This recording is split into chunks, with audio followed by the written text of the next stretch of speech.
I'm Eric Reeser. College football guru Phil Steele says Ohio State's got the sixth toughest schedule in 2026. Top-ranked Buckeyes play 3 teams in the top 10, 5 total from the top 25, including a trip to number 5, Texas, in 25 days, Saturday, September 12th. The Longhorns got some great news regarding left tackle Trevor Gooseby, who left practice Monday with a left knee injury. An MRI returned a bone bruise in that knee, putting the 6'7", 320-pounder on the shelf for 2 to 3 weeks. Gooseby should be ready for that game against Ohio State. Week 2 of the college football season. Games in Week 0 begin next weekend. Week 2 of the NFL's preseason begins Thursday. Browns host the Bills Saturday. Same day, Bengals welcome the Bears. And in baseball last night, Guardians beat the Giants 8-1. Cardinals blanked the Reds 3-0. And the Clippers stomped the St. Paul Saints 19-3. This update is sponsored by High Bank Distillery Co. Locally inspired dishes and award-winning cocktails. Visit highbankco.com to make your reservation today. Dine, drink, distill at High Bank. Your morning just got more interesting. Distilled and barrel-picked for your listening pleasure. Bo Bishop, a local sports media legend. What William T. Sherman was to the Union Army, he is to Northern College football. A husband, a father, and middling youth sports coach. He's friends with Central Ohio sporting royalty. I'm talking to Ohio State Athletic Director Ross Bjorken. Coach Day walking on with us right now. Good to see you, buddy. Good buddy Austin Ward. My good buddy Tim May, the Tim May Show. The great Doug Lavery's joining us. Hi, everybody. Dom Tiberi here. Oh, Reese came in and he handed me papers. Yeah, and then it's a rundown. And then he said, "You see that button? That's the only button you need to worry about. Don't touch. There's 8,000 buttons in front of me." Oh, I didn't know what he was talking about. The one that says on. We blew the budget on this imaging, and only 2 guys answered our ad on Craigslist. Ryan Baker and Eric Reeser. Act accordingly. You're now listening to Bishop and Friends. Bishop and Friends is sponsored by Diamond Seller, your true jeweler for over 75 years. All right, let's do it live on a First Friday Miracle edition of the program. Bo and the boys with you for the next 3. A little higher or lower comes your way early this week, 9:45 for a little higher or lower this week. 10 o'clock, we hit your Hey Guys an hour earlier as well. So get your Hey Guys questions into the fellas at 971-BFS. You can also do so in the YouTube chat. We'll take them there live as well. Jake Trotter, ESPN, going to join us at 10:30. And then 2-a-days in the 11 o'clock hour. We are in the NFC South. Look, this is some of the casualties of 2-a-days are the NFC South and the AFC South. Usually those 2 divisions are a little bit behind everybody else. We'll see where things track down this way with that. We'll do the Saints today, and we will do the Tampa Bay Bucks. Former intern of mine, Evan Klosky, will join us at 11:30, now sports director down in Tampa, former Buckeye as well. So you have that to look forward to, which is very, very nice. I have, over the last week, I finally cracked the NCAA college football video game. For whatever reason, in the first incarnation of it, they don't have like all the freshmen in it. Like some of them are in it, like Timmons is in it, but like Chris Henry's not, Brock Boyd is not, like some of those freshmen aren't. They don't have quite all the names right. I'm sure they'll do an update here in the next couple of weeks to get all the names right. So usually I will do 2 Ohio State seasons on Dynasty, and then I may play one with the Beloved Ponies. So you can do this pretty quickly now, because for the kids, for the old heads out there, the kids know this, you don't have to play full games.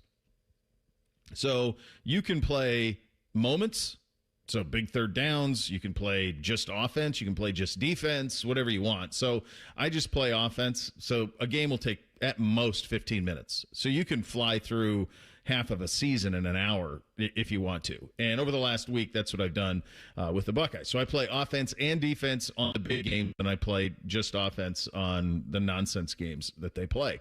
And you're probably saying to yourself, well, Bo, why in the hell do we care? That you're spending 20 minutes here and there playing video games over the last week. Well, here's why it jumped out to me as I was doing this last night. When you get into the Buckeye schedule and you think of it from the perspective of, am I going to play the whole game or am I just going to play the offense because I'm disinterested? There is a stretch of play where, with that as the backdrop, you're playing a full game almost every single time. The heart of the matter is this. This schedule, which the Handsome Update anchor just said, Phil Steele said, was what, the 6th best or 6th toughest schedule in college football, might even be more difficult than we realize. And we talked about this a little bit yesterday in regard to multiple 3-loss teams getting into the playoff. Guys, it's happening in a big way. I understand it's a simulation. I understand it's a video game. I just got through the Michigan game last night. There was the top 10 in the country is crazy. Like Memphis is in the playoff. UNLV is in the playoff. All the SEC teams have 3 losses. Like it's utter chaos. And the Big Ten schedule, like Oregon went 8-4.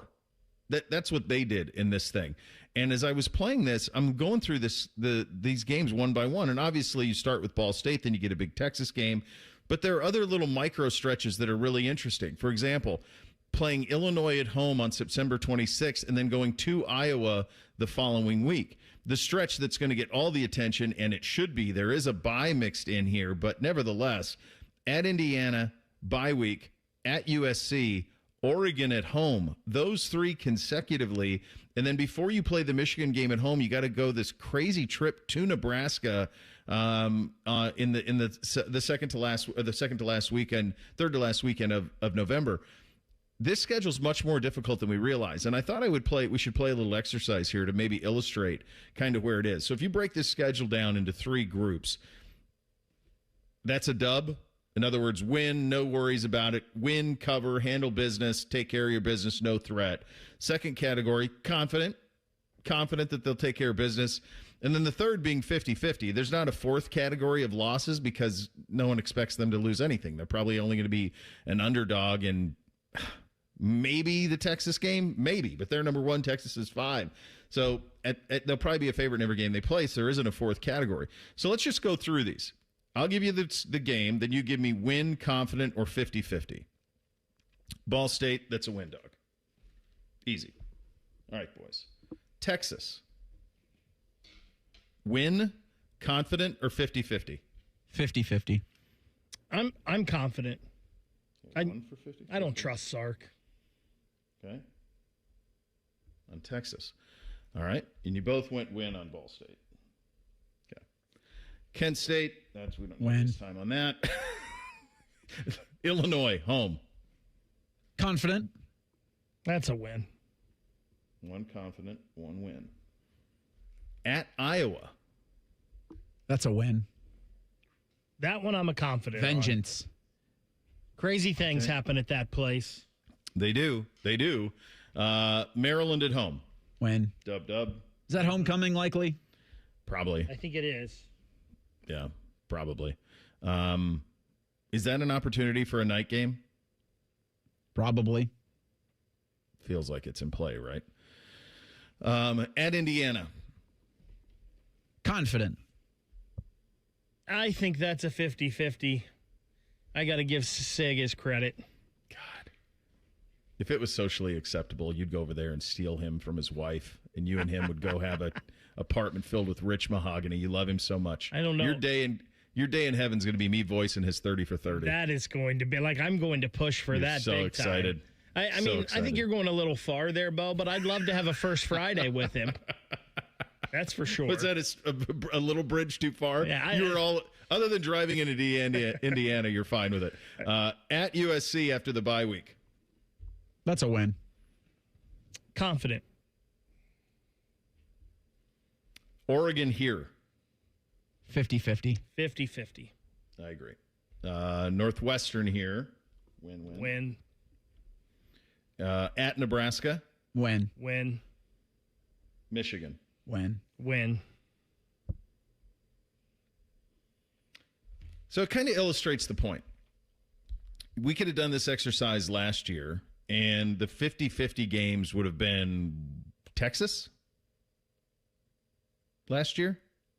At the beginning, maybe Michigan. At the beginning of the year, I think you would have said Penn State would have been. Yeah, that's probably fair. I don't know if I would have said Penn State 50-50. I probably would have put Penn State in the confident just because James Franklin doesn't ever beat Ohio State. So I would probably put that in the confident, not 50-50. But Texas is probably the only 50-50 game last year, along with maybe Michigan, just because of the weird things that had happened in the previous years. But you knew that the talent wasn't going to equate. The point here is, from a talent equates absolute standpoint, Ohio State is at Texas, they're at Indiana, they're at USC, Oregon, maybe Michigan, close. You're talking about 5 games of a 12-game schedule where if the talent doesn't equate, it's negligible, the difference. And then you have another rung of games like Illinois here. Do I think they'll beat Illinois? Yes, I do. But I also think Illinois is really well coached. And I think that they'll probably be ready to play in that game. The game at Iowa. You have more talent than Iowa, absolutely. But could it get tricky out there? Yeah. Yeah, probably. In terms of just like no-brainer, roll out a ball, let's go, nothing to worry about here, play everybody. It's Ball State, it's Kent State, it's Maryland, Northwestern-ish, and Nebraska-ish. Like 4.5, 5 games that you just have nothing to worry about. And it's been a while since we've had it like that, where you've had that many challengers. This is what happens when the West Coast teams have come in, and now you have USC and Oregon in the conference, and that's a massive difference. You don't have Rutgers on the schedule this year. By the way, the other thing that changed is you've always had, a lot of times you have Indiana on the schedule. Indiana forever wasn't the 6th-ranked team in the country. Things have changed, and the schedule's gotten more difficult. And when you think about what it's going to take to get into the playoff, 10 wins is going to put you in a very, very good spot, in my estimation. Ryan Day did weigh in on the schedule, the challenges of it. You'll hear from him on that coming up in 18 minutes from now. Todd Monken with some candid thoughts on how he ended practice and why he ended practice early yesterday up in Berea, which was something I hadn't seen before. We'll get into all that as well. We're off and running on a First Friday. Bishop and Friends right here on The Fan. We're known for 3 things: games, conversation, and common man yelling about things only he cares about. The Fan, Ohio's sports destination. This is Gordon Miller from Miller Lending, your original home of the no-cost loan. When it comes time to buy or refinance your home, there's 3 basic rules you need to know. Rule number 1, never ask your lender if they need to call your employer to make sure you still work there. Quitting the week of closing was not cool, Bob. Number 2, never call from jail and say you're going to be running a little late for closing. Again, not cool, Bob. And finally, the one thing Bob did right, never ever pay closing costs. What banks won't tell you is that paying closing costs creates an 8-year break even, yet the average loan lasts only 4. It's similar to buying life insurance at age 108. The math simply doesn't math. At Miller Lending, we solved that problem 39 years ago. By waiving all the fees, we completely eliminated the break even, so you will immediately realize savings. So why wait? Pick up the phone and call Miller Lending today. 877-9-NO-COST, or simply apply online at nocostmortgage.com. Miller Lending is an equal housing lender and MLS number 250-2146. At Babs R Us, we believe home improvement is life improvement. As the Midwest's fastest growing 5-star bathroom remodeler, we're more than just transformations. We're a community driven by a mission to bring your dreams to life. Our installation team, part of the Babs R Us community, isn't just skilled. They're dedicated to respecting your home. Each day, they bring craftsmanship and hustle, turning your dream space, no matter the size, into reality. Together, we embrace a culture that values diversity, collaboration, and giving back. From supporting local projects to fostering a workplace where every voice is valued. Babs R Us is more than a company. It's a community of experts. We're also expanding locations to create more possibilities for homeowners across the Midwest. Wherever you are, you'll find us ready to turn your dreams into something you can see, feel, and enjoy every day. Right now, get $1,500 off a shower or tub replacement, or $3,000 off a full bathroom remodel. Plus, low to no monthly payments. Call 380-225-BAB to schedule your free estimate, or go to BabsRUs.com. Babs R Us, where dreams soak in. Coghlan Kia of Dublin is now open, and we're offering grand opening savings at all 4 Coghlan Kia locations. Get 0% financing on select new 26 Kia Sportage and Sorrento. Pay 0 out of pocket when you lease a new 27 Seltos or 26 Sportage for $375 a month for 36 months. Get grand opening savings at Coghlan Kia. Coghlan has the car for you. With approved credit, 0% for 48 months equals $20.83 per 1,000 finance through Kia Motor Finance. Leases include 10,000 miles per year with 20 cents per mile over penalty. Excludes tax, title, and registration. No security deposit. See dealer for details and 831.26. Welcome back to Yeah, That's a Pepper Thing. First up, we've got Harrison wrapping his Dr. Pepper in a tiny quilt so it feels at home. Oh, how tender. That's a Pepper Thing. And over to Becca, who's whispering affirmations to her can. You're sweet. You're unique. You're the best thing I ever poured over ice. She swears it makes it taste better. It's not a science thing, but it's a Pepper Thing. Why do they all do it? All for that sweet, delicious, truly one-of-a-kind taste of Dr. Pepper. It's a Pepper Thing. Hello, it's John Kozik, founder and president of TurboTrack Realty, and I buy real estate as is fast for cash. Give us a call today for an all-cash offer at 614-470-2000. 2000, 614-470-2000. I buy vacant properties, inherited homes, divorce situations, death in the family, apartment buildings, commercial properties. I even buy my tenants won't pay me the rent houses. Give us a call today for an all-cash offer at 614-470-2000, 614-470-2000. Helping a new driver get ready for their road test? Here's a convenient new way to make the most of your 50 hours of required practice driving time. The Road Ready Ohio app, available now at no cost to new drivers and their families. Road Ready Ohio keeps track of your driving experience together, providing feedback and safe driving tips. It even generates the documentation you need for the Ohio BMV. The Road Ready Ohio app, free to download in the Apple and Google App Stores. Rothman and Ice. Celebrities that I think I would be starstruck by. And my list is all females. So my list. Rothman and Ice. Weekdays at noon. Sponsored by Pella Columbus. The Fan.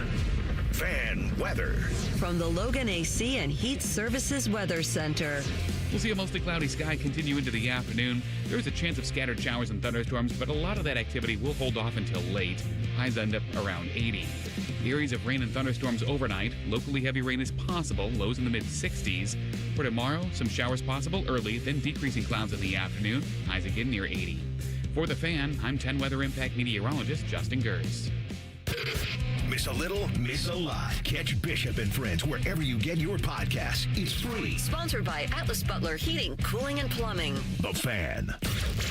If you love a good pie analogy, think of the cap as a pie. And once you take out one piece, there's less left for the next guy. Then this is the radio show for you. You're listening to Bishop and Friends. Guys, I was just looking at this in the break and looking at the other teams that are, top 10 or what we would consider national title contenders. The only one, there's two that kind of have the vicinity of a schedule as tough as Ohio State's. One of them is LSU. LSU plays Clemson in their opener. They are at Ole Miss. They got Texas A&M at home. They've got Bama at home, Texas at home, at Tennessee. So that's 6 ranked teams on their schedule. We'll see. And they go to Auburn, which I think could be sneaky. They could be a sneaky team, so they go to Auburn as well. So that's one that's got some juice to it in the SEC. Georgia's got nothing. There's nothing for Georgia that's in the vicinity. Texas is tough because they play us. They also are at Tennessee, who's ranked 20th, Oklahoma ranked 10th, Ole Miss ranked 9th, Missouri 25th, at LSU, and then at A&M. Texas's schedule is probably in the vicinity of Ohio State's, but I don't know that anybody's got a stretch like Ohio State does that's Indiana, USC, Oregon back to back to back. I don't know that there's a stretch like that. And then you add Texas at the beginning, Michigan at the end, and everybody in between, and you can certainly make an argument it's the toughest schedule in all of America, in the vicinity of it at the very, very least. Ryan was on with the Juice Boys last week, was asked about the potential of playing upwards of 11 top 25 teams. When you look at our schedule, I said this yesterday, if you right now on our wall, there's 17 games listed. If you look at the 17 games, I'm predicting at least 11 of them are going to be top 25 matchups, probably top 15 matchups. Like, how amazing is that going to be for us in terms of gaining an identity and winning games in the fourth quarter? And so that as we continue to work through the season, by the time we get to those games at the end, we're going to be ready for these matchup games. Probably listed on that schedule is more matchup games than we probably ever had in maybe the history of the school. I don't know. But I can tell you it's going to be a challenge. So what is it going to force us to do? Be at our best every single day. So we're excited about the challenge. We got some unbelievable road games, and we're going to have to be tough early in the season. It's not hyperbole. It's probably likely that they'll play 11. To win a national title, it'll take 11. Because on the schedule as it stands right now, they've got 6 on the schedule right out of the gates to start things off. You got 6 ranked games. That's if nobody else in the Big Ten rises up. That's if Illinois doesn't start undefeated and they end up being ranked somehow, some way. Nebraska, not very optimistic of that. But those 6, then you get a Big Ten championship game. That's going to be ranked versus ranked. And then every game you play in the playoff is going to be ranked versus ranked. Here's the thing that I think I'm curious about from a college football fan perspective. Can we all get used to teams with multiple losses being in this thing? and not having the panic of a loss means the end of the world. It would be disingenuous for us on a Monday after a loss in Austin to say the sky is falling. It's not. It's not falling. But historically, for 100 years of college football, you lose a game and the sky falls on a Monday. Those things are different. I mean, Ryan has said this many times, like the expectation of Ohio State is to win every game you play. Well, that's not the expectation of the Kansas City Chiefs. That's not the expectation of the Los Angeles Rams, is to win every game they play. So, and it's really an us problem. It's not their problem. It becomes their problem when we don't have patience for some of that. It's inevitable. It's going to happen. If you don't have patience for it, then you're going to be much like Indiana, and most of these schools are going to schedule like Indiana, and they're not going to play anybody in the non-conference. The SEC teams, Ross said this last week when he said, look, we can't get anybody on the schedule past 2030 because nobody wants to play us because everybody's got 9 conference games. So you got a choice as a college football fan. You have to be okay with some losses or be okay with your team not playing anybody out of conference. I feel like that's where we're headed. I do think there's some positive that can be taken with the expanded college football playoff. And this is me just trying to be as positive as humanly possible with it. Because when it expands, I think you're going to see more teams 9-3, 8-4, if it's a really tough schedule and they were competitive through that. Because you're still going to have the committee, right? And the committee's people. And so they're going to be able to talk themselves into situations that we're going to look at now and go, that's insane. Why would that team be in it? But if it's a Notre Dame from last season and their losses are single-digit losses to teams in the top 25, again, this is once the playoff goes 14, 16, 20, 24, 30, then I think that the team, the committee's going to say, okay, well, these 1-2 close losses are going to be, for coaches, a way of, all right, well, I can still schedule these tough games because I want to have my team prepared for the college football playoff. Again, this is going to be 3, 4, 5, the 2030, 2031 type of thing. But maybe there's a case where the committee does a 180, rewards teams for their tough scheduling, and then coaches go, okay, well, I don't want to avoid the smoke. I need the smoke to get my team prepared for the playoff. So I'm going to do tough out-of-conference scheduling so that they are ready not only for games in the college football playoff, but games in conference when things get tough. I guess I have 2 pushbacks on what you just said, Reese. Oh, I'm sure there's more than that once you get to 2030. You said I need to prepare my teams for the playoffs, but we've talked about the last 3 national champions haven't played anybody, and it didn't affect them at all in the playoffs. Yeah. Ohio State blew through the playoffs. Now, well, I would argue it affected Ohio State last season not playing anybody because they weren't prepared when they played somebody. Did it affect Indiana, though? I would say no. So I think that's the pushback on that. And my pushback on the Notre Dame thing isn't that what we play the regular season for? And I get it. It's not like that in the NFL, yada, yada. And I've said this before.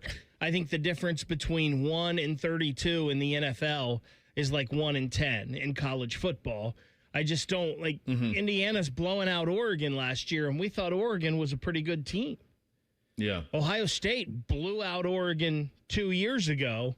And I think Oregon was probably the second best team in the country that year. So I get what you're saying. We think we're going to get more competitive games and this and that, but we thought when they expanded to 12, we were going to get more competitive games, and they've actually run from it. Here's what we know about. So it's hard because you can't do generalities because sometimes you just have a special team, right? Sometimes, and the other thing you have to realize is, still, for the most part, we're dealing with people ages, 19 to 22, 23. And so that's the biggest difference between pro and college right now is just in the NFL, it's grown men. And they make mistakes, but they're grown men, and they're providing for families, and they have responsibilities beyond it. There's a professionalism minimum that's required. So I think that's why you get a little bit more consistent play. Do I think that the Oregon teams the last 2 years were 4 touchdowns less than Ohio State and Indiana? No, I don't.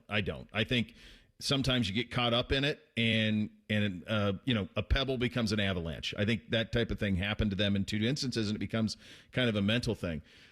The thing that we know for sure about college athletics, and by and large for coaches and athletic directors, is they want to give the very least to chance for the most part. It is honestly something to applaud, the way that Ohio State has scheduled out of conference for all of these years. I mean, they've been doing this the entire time that I've covered Ohio State. This will be my 20th season. This is every year. They've tried to do something like this. And the only times they don't have something like this is when somebody bails on the schedule that was already in the works. They always have a big non-conference. That was before you added Oregon and USC. And one of the things that I said about Ohio State's being able to schedule all of these teams historically is the Big Ten provided some breaks. It did. It wasn't as good top to bottom in a pre-NIL era, in a pre-free transfer era. Indiana wasn't Indiana. They were old Indiana, right? You didn't see the financial might of some of these Big Ten programs, and you didn't have these teams out west. So you could play USC and Texas and Virginia Tech and all of these schools out of conference, Oregon out of conference, and even if you did suffer a loss, as they did some of the time, there was still plenty of Big Ten schedule and plenty of built-in wins. Those built-in wins are going away if you schedule the way that they're scheduled this year. That USC, Oregon, Indiana, Texas, Michigan, these are not built. There's no built-in wins there. You'll be favored in them all, but there's no built-in wins in that group. And if you play, Ryan talking about 11 games where you're going to be playing ranked teams, that's all pretty close to talent equates. And so you're going to lose some of these things. And I'm not for this, but what we know about college athletics is they're going to go the surest way possible. So I think more and more by the time you get to 2030, if you stay at 9 conference games, I think by and large it's going to be almost impossible not to have 3 cupcakes on that schedule. And I think most teams will do that. Because if you give them an inch, they'll take 7 miles. And a 2014 playoff has taken 7 miles. That's what it is. You're going to have 8 and 4 teams in this thing. That's that. If they go there, that's the way this thing's going to go. So it's going to take an adjustment for all of us on how we talk about it, how we observe it, our emotional connection to wins and losses. All of those things are going to be a little bit different if they inevitably go to that way. And I think we kind of all think that they will as they continue to get to that NFL model. It feels inevitable, unfortunately. I'm not for any of it, but that's where we're headed. The Browns had a very interesting practice yesterday. What it was intended to be versus what it actually was. I was there, watched it. Todd Monken had some thoughts on it from the Coach's Show last night. We'll share all of that with you in 2 minutes. Bishop and Friends right here on The Fan. Hi, I'm Patty, founder of Awesome Tex. I started with a big idea to give old clothes a new life by turning them into recycled fibers and threads. Everyone told me that this was going to be impossible. But Chase for Business believed in me. They gave me a lot of guidance from the beginning. Get financial guidance from bankers in the Columbus community and convenient digital tools all in one place. Learn more at chaseforbusiness.com. Make more of what's yours. Real customers compensated. JP Morgan Chase Bank, N.A. member FDIC. I'm Leslie from Pella Columbus. And I'm Wilson from that other window place. One of the biggest positives we hear from customers is, I love my Pella Columbus guide. We're there to be whatever it takes to make your life easy. We've been working on our support as well. Cool, like? I made a pamphlet. A pamphlet? Double-sided, very thorough. Even put a word search on page 2 with window words like double pane, which is what my mom used to call me, still calls me. Get the windows that Columbus homeowners rated the leading window brand at PellaColumbus.com. The magic of Harry Potter is now at Tim's. Choose your Hogwarts house donut, summon the refreshing flavor of sparkling Patronus, or seek out the delicious golden snitch Timbit. Try them all at Tim's. At participating U.S. restaurants while supplies last. AR, you know what I tell everybody who asks me about buying a car? What's that? Go to McDaniel GM Superstore. I did, and it was smooth. No hidden fees. Everything laid out up front from the jump. That's the way it should be. And right now, they've got a deal on the 26 Traverse that's hard to pass up. Lease one for as low as $435 a month. Plenty of room, the Chevy reliability, and a payment that actually makes sense. Terms and conditions apply for qualified buyers. McDaniel GM Superstore, just north on 23 off Route 95 in Marion, or McDanielGMSuperstore.com. Chevrolet, together, let's drive. Delaware County Veterans Services is ready to help you access VA benefits, emergency financial assistance, dental and medical grants, transportation, and more. Give Delaware County Veterans Services a call, 740-833-2010 to schedule an appointment. Bishop and Friends is sponsored by Diamond Seller, your true jeweler for almost 80 years. The Fan, Ohio's sports destination. What's up? What's up, man? What's up with you? Sponsored by Apex Pros. The pros who knows. Here's the reality of it. Training camp is really long. And I think you could probably say there was even a fight yesterday, I think, in Saints-Cowboys, a couple of fights. Saints-Cowboys had joint practices. This is a long time, man. Yesterday was training camp practice number 16 for the Browns. They haven't had a single practice where they've hit anybody other than themselves. They played a game against the Bears on Saturday, and quite honestly, tensions are rising, as they would be. You've been doing the same thing for a long time. Todd Monken is running kind of an old school NFL camp that's very honest to who he is as a coach. So if it's a 2 hour and 15-minute window, he's using the entire 2 hours and 15 minutes. He's not cutting anything short. He's running the full gamut of it. If it's a padded practice, then it's a contact practice. Now it's thud. It's not full contact. No one's supposed to be touched or go to the ground, but it's thud and you're getting hit in the hole. That stuff is happening. So that's something that he's doing every single day. And so tensions start to flare a little bit. And we saw him a couple of weeks ago on a Saturday practice. Quinshon Judkins hit Mike Hall as he was coming in pretty hard, pretty out of line, led to a fight. And Todd talked about that post-practice. So fast forward to yesterday. Yesterday up in Berea, I was up there and was at the practice, and it was a Deshaun Watson practice. So it was his day with the ones. Shedeur had the day Monday, and then Deshaun had the day Tuesday. It was a padded practice. And so start of practice offensively, pretty lackadaisical, not much inspiring. Middle of practice, Deshaun had it going a little bit. And probably, if you're looking for a criticism of Deshaun Watson in training camp, it is probably that he is still probably a little too cautious with the football. He's probably too quick to get rid of it underneath versus pressing it down the field. That's something that he needs to just rip it when he sees it, and he hasn't really done that. But he had a good moment in the middle of practice, and there was a little bit of practice momentum. So there's about 30 minutes left to practice and probably 25 plays that were scripted. And this was move the ball. So this is as close as you're going to get to real football. They're lining up for a series of downs. It's 1st and 10, and you pick up a play, you get a first down, you keep the drive going, you try to get points. If not, Unit 2 comes in and they go.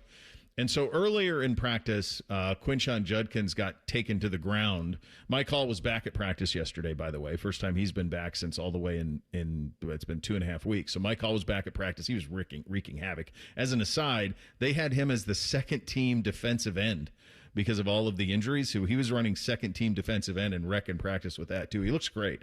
But the physicality was there. So Quinshon Judkins got taken to the ground. Todd Monken stopped it, blew a whistle. That's enough of that. So fast forward to now, about a half hour left to practice, about 25 plays left. Quinshon got hit again pretty good.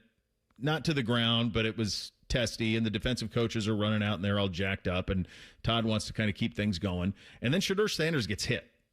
You don't touch the quarterback. If you're watching Hard Knocks, you've heard Mike McDonald. He threw one of his best defensive players out of practice because he got near Sam Darnold. Now, Shedeur Sanders is not Sam Darnold, but it doesn't matter if it's Shedeur, it's Dillon, Taylon Green, Deshaun Watson, Joe Burrow. You don't touch the quarterback. You just don't. And it wasn't intentional, but he definitely did. And as Shedeur threw the ball, his arm kind of came down on the defender, and definitely he hit his helmet, and he shouldn't have been in the mix of it at all. And then a couple of plays later, they run a play with Quinshon, and he kind of gets Jared Verse. I don't know if this one seemed inadvertent. He kind of almost ripped off his guardian cap type thing, and Todd blew the whistle.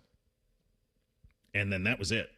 He got offense and defense together, was pretty animated in his conversation to both sides of the ball, and then met with his defensive coaches and was very animated with them about what was happening. And so I'd never seen that before. It happens. Like, you throw people out of practice. Sometimes you just end it and that's it. That type of things happens. This is the first time that I'd seen it there. I think there's a million factors that led to it, but it was one of those things where it just was abundantly clear that they had hit each other enough. Todd Monken on the Coaches Show, which you can hear right here on The Fan, had this to say last night on the Tuesday practice. Well, we've had really 2 great days of practice. I was really fired up about the way our guys came back after playing Saturday, off Sunday, and the Monday practice we had. And today got a little chippy at the end. It just did. And Browns take care of Browns. I'll just leave it at that. Yeah, that was the emphasis on this thing from him is we cannot have Shedeur get hit. Obviously, he's a quarterback. I don't need to see Quinshon Judkins get taken to the ground when we're in pads but not live. Like, that can't happen, and that happened a couple of times. So I just think you can chalk this all up to they've been hitting each other for a long, long time. But I think that what you're seeing is they're trying to build a little bit of that fire on both sides of the ball. And the defense is kind of having their way right now, and that's the other thing that's a little tough, I'm sure, for Todd and his offense. Yeah, probably not what he was thinking, going into joint practice tomorrow. But when you got guys getting German suplexed in other parts of the league, I would think for the head coach here, you want to make sure that your guys aren't crushing each other before tomorrow. So they got the Bills for the joint practice Thursday. Yeah. Then Friday, not a joint practice, but then Saturday's game 2 of the preseason. And when you're trying to figure out the most important position on your team, I guess you want to mitigate the chaos. I don't know how much of this, is with Monken. I just keep going back to, if just name it, and then everything else can kind of trickle down from that. Because I said this yesterday, but they're running out of time. So, on that front, here is Todd. He did give his ideas on what not ideas. He told you what's going to happen Thursday in the joint practice with the Bills. Here he is on that. Well, we're going to divide the reps. So the way it's going to go is there's going to be, Joe and I talked about it, there's going to be 10 reps with the ones. He wanted to get more work with his 1-0 line in there, like their extended drives. Yep. So we're going to go 10 plays with the 1s and 2s somewhat, and then 7 plays with the 2s and 3s. That'll be rundowns, pass downs, and red zone. We'll do pass skelly that's a little bit shorter than that. So we're going to give each quarterback 5 of those reps. I really haven't even gotten to the 2s yet of how we're going to divide that up, because it's interesting. There's still 7 that you get opportunities, but at least I know the 1s will basically be 5 and 5, 5 and 5, 5 and 5, and 4 and 4, and pass skelly for 8. When we do that, we'll divide them up as equal as we can. So that's how it's going to go with the 1s. I think what'll be curious is if Deshaun or Shedeur will go with the 2s, or will that be Dylan with the 2s? Because I kind of think to the point where I don't need really to see Dylan do anything at this point. And if they need more data on Shedeur versus Deshaun, then I would just give those guys all of it. That would be the way I would handle it. If you don't know still, which, again, I have a hard time in my head believing that they don't have certainly a lean, then I just want to see those 2 guys. I don't need to see Dylan do anything at this point. Yeah, and with the reps, that he kind of mapped out there when he's talking about the 1s, have they still solidified a starting 5 up front yet? Reese, I can only handle one problem at a time, buddy. Mm-hmm. Like, we're doing quarterback now. I don't know if they think they have a right guard. I think that they're – we had a practice yesterday where KT Levison went out. It was a battered practice. So, like, up front, DeWand is the swing tackle for sure. I don't know if they trust anybody who they have at right guard right now. We haven't seen Parker Brailsford, who I know they like a lot. Haven't seen him in a long time at center. So they've got some things up front that got to get sorted out. But I just think at the quarterback thing, like, the sooner the better on this, and then you can start preparing one of them. And then you can start preparing the offensive line for that quarterback. It just the trickle or the ripple effect that this would have makes it, to me, a more frustrating thing every day you go insistent on we're going to share the reps. Shedeur day, Deshaun day, and Shedeur's going to start Saturday, and then Deshaun's going to get the second quarter, the second half. And I just go, how much time are we going to waste trying to figure out which of these 2 if you already know? I heard Nathan and Coach talking about Austin Barber, who's one of the backup tackles, playing guard yesterday, and just seems like it's all hands on deck on that offensive line. I'm with you, Bo. I kind of tend to believe, like, we know what Dylan Gabriel is. Mm-hmm. He's played in the last 5 years more football than any of these guys. And he's had a lot of reps, and I think we know what Dylan Gabriel is. He is a number 2 backup quarterback in this league. Mm-hmm. He's a guy that can come in and keep you on the right path. At least it's not going to go off the rails with him. So I don't want to see Dylan get anything with the number 2s. I say you keep giving these reps as many as you need to Shedeur and Deshaun, because it sure seems like Dylan is not in conversation for the number 1 starting quarterback job, and there's reasons for that. So it's one of these two. Give them as many reps, get as much data, see what you need to see on those guys, and that way you can figure out your answer if you don't truly know the answer already. Yeah, if they're still on the fence, then I think that Thursday is what it all comes down to. Like, if it is. Just watching it all, it does feel like the lean would be Deshaun, that would be a lean. But I don't. It's not an overwhelming lean. Like, it's a lean. So if you're from my vantage point, I just would want to see those two guys do everything. And then I'm very curious. Like, I was kind of looking forward to seeing Taylon Green do something in the preseason. He's done nothing. I mean, he doesn't even get reps in practice. And he's a 6th-round pick. Last year, remember, we're doing rep counter for a 5th-round pick. We're not doing rep counter for the 6th-round pick anymore, I noticed. But, like, the reality is they have to get to a point that Deshaun and Shedeur are just so different skill-wise.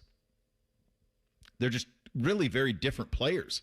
So, to me, the quicker that he can get to this, the better he can prepare a team for either one of them, because the asks are different with the two players. So to me, that Thursday joint practice against Buffalo has obviously got to be the one that everyone's circling, and we've been saying that since July. So we'll see. It's a lot on one practice. I'll say that. It's a lot on it. It does feel like it. We'll get a little higher, lower coming your way next. Bishop and Friends, right here on The Fan.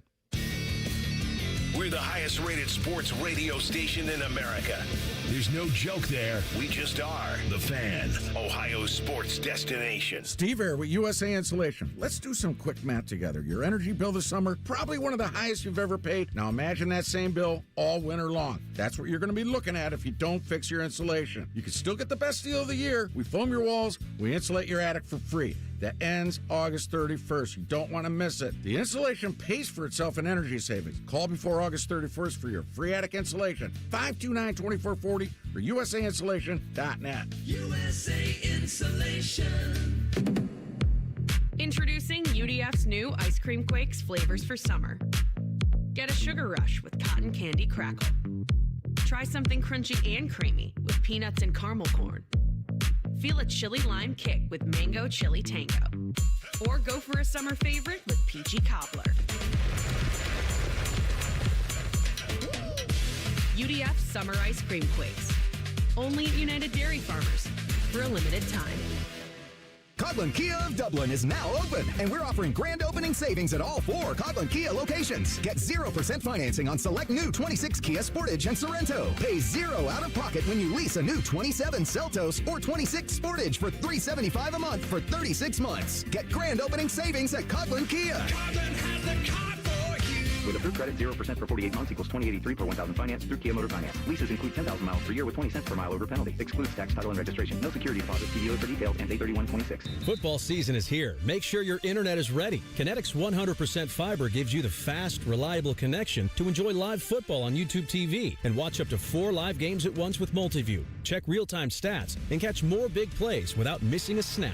Take your game watching to a whole new level. Switch to Kinetic. Save up to $120 on your first year of YouTube TV. Visit GoKinetic.com for details. Subject to availability and eligibility. Terms, conditions, and restrictions apply. Cancel anytime. Kinetic. Internet better. Common Man here for my friends at Care Heating and Cooling. Summertime napping season is upon us. What's that mean? Well, that means for me, a little nap on the leather couch. I got the ceiling fan on. But if that AC's not working properly, that nap turns into crap. Am I right? You got to make sure that AC's in tip-top shape, and the only people to call are my friends at Care Heating and Cooling. The message on their homepage says, we care about your comfort, because they do. If you're not comfortable in your own home, they start to get itchy and scratchy. Here's what you need to know about my friends at Care. They've won the Lennox Centurion Award for 17 years in a row. Now, if you're not in the biz, you don't know what that is, but I'm going to tell you, it's given to the top 5% of Lennox dealers in the country each year. Their service techs are the best in the business, and there's not a problem they can't solve, except maybe the meaning of life. They had no answer when I asked them. But think about living without central AC. Mess you up. My friends at Care also have easy online scheduling. CareHeatingandCooling.com. Care Heating and Cooling. Call 1-800-COOLING when you need a company you can trust. Recalculating route. Estimated arrival time, never. I'm Dr. Kandula, founder of Advent. For people with nasal congestion, sinus pressure, sleep apnea, snoring, or allergies, finding a solution feels like a never-ending road trip. First stop, my primary doctor. Then the pharmacy. Then a sleep specialist. Then an ENT. What if there was just one destination to treat your problems for good? Welcome to Advent, your one stop for breathing and sleep relief for over 20 years. Unlike other practices, we focus exclusively on these conditions, so you get comprehensive care. 96% of patients with severe nasal breathing issues report improvement. Plus, most insurance is accepted for these effective 20-minute in-office treatments. You have arrived at Clear Breathing. In the old days when people lived to be 40, you only had one option for listening to your favorite show. But now, ooh, baby, radio, podcast, the Fan app, and YouTube, ooh, just to name a few, live or on demand. You have no excuses. The Fan. The Fan Guest Hotline is sponsored by KDHVAC, doing whatever it takes to keep your home comfortable. The Fan. They'll offer betting advice, but don't bet on it being good. You're listening to Bishop and Friends. Homes in Columbus know that August brings us aggressive yellow jackets and wasps. You've seen them. NBC's been bit by one just 2 days ago. Don't wait for an invasion. Protect your property and family. Rose Pest Solutions Home Service Program. The Rose Home Service Program provides year-round protection for one flat annual fee, regularly scheduled visits. Rose is local, family-owned, and trusted by your neighbors in Ohio for over 165 years. That's a long time. Get peace of mind today. Call 800-966-ROSE. Visit rosepestsolutions.com. Time for a little higher or lower. Hit it, Reese. Bishop and Friends present Higher or Lower. Soon. That's the Big Ten's music. Folks at USA Today have compiled a list of 18 players. They've ranked them. All right. Who might these 18 players be? Well, the starting quarterbacks for your Big Ten Conference. This from Paul Meyerberg. Is the Big Ten the conference of quarterbacks? Ranking the league starters from number 1 to number 18. Where do you want to start on this? So I haven't seen this at all. So I will let's go. I think let's go right from the top. Let's just get right to it, right at the top of the heap. At number 1, Julian Sain. Okay. At number 2, Dante Moore. At 3, DeMond Williams Jr., still at Washington. Higher or lower for Williams at 3. So I think 1 and 2, 1 and 1A, right, with Sain and Dante. And if you want to go the other way, I could see how people would go the other way. I think this is too high for DeMond Williams, and I do like DeMond Williams a lot. I just think it's a little too high for him. I think he's a top 5 guy. I would go Sain 1. I would go Moore 2. Number 3 for me would probably be the guy that they have at 5. But that's just a personal thing. So I would probably move him up. I would probably move DeMond Williams down a little bit.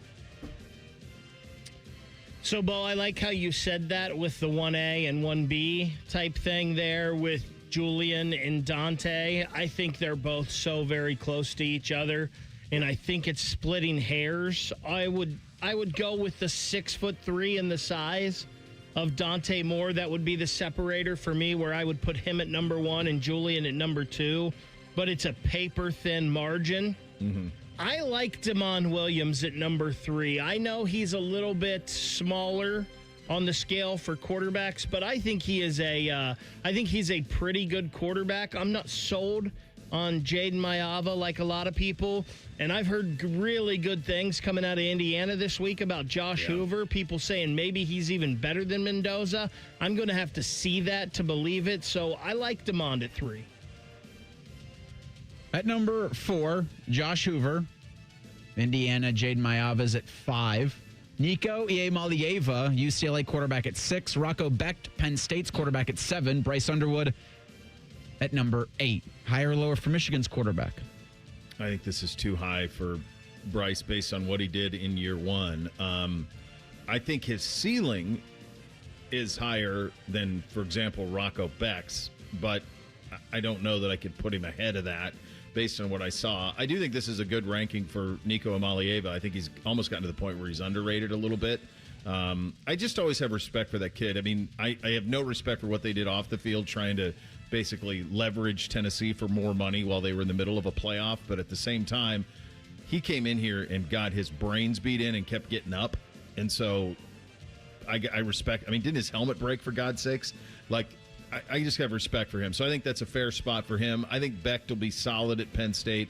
Bryce Underwood, the ceiling is higher, but based on where he is right now, I would probably go a little bit lower. I think, honestly, guys, when we talk about this, I think this is one of the big what-ifs in the sport this year is what if it works or doesn't work? You could do it either way for Bryce Underwood at Michigan with Kyle Whittingham. I have no idea what to expect with him up there. I know he's going to be very competently coached. I know that a lot will be asked of him as a signal caller in that system. I know that they are incredibly incentivized to make it work with him. Certainly has the talent to be able to do so. All of those evaluators can't be wrong on it. So, to me, he's the biggest question mark in terms of a high-low for a team in the Big Ten is probably Underwood. I think it's a little too high for Bryce Underwood. I think we all forget he was a true freshman last year, so there's a lot to learn. And that Michigan program was just in shambles last year, and who knows all the things that we don't know about.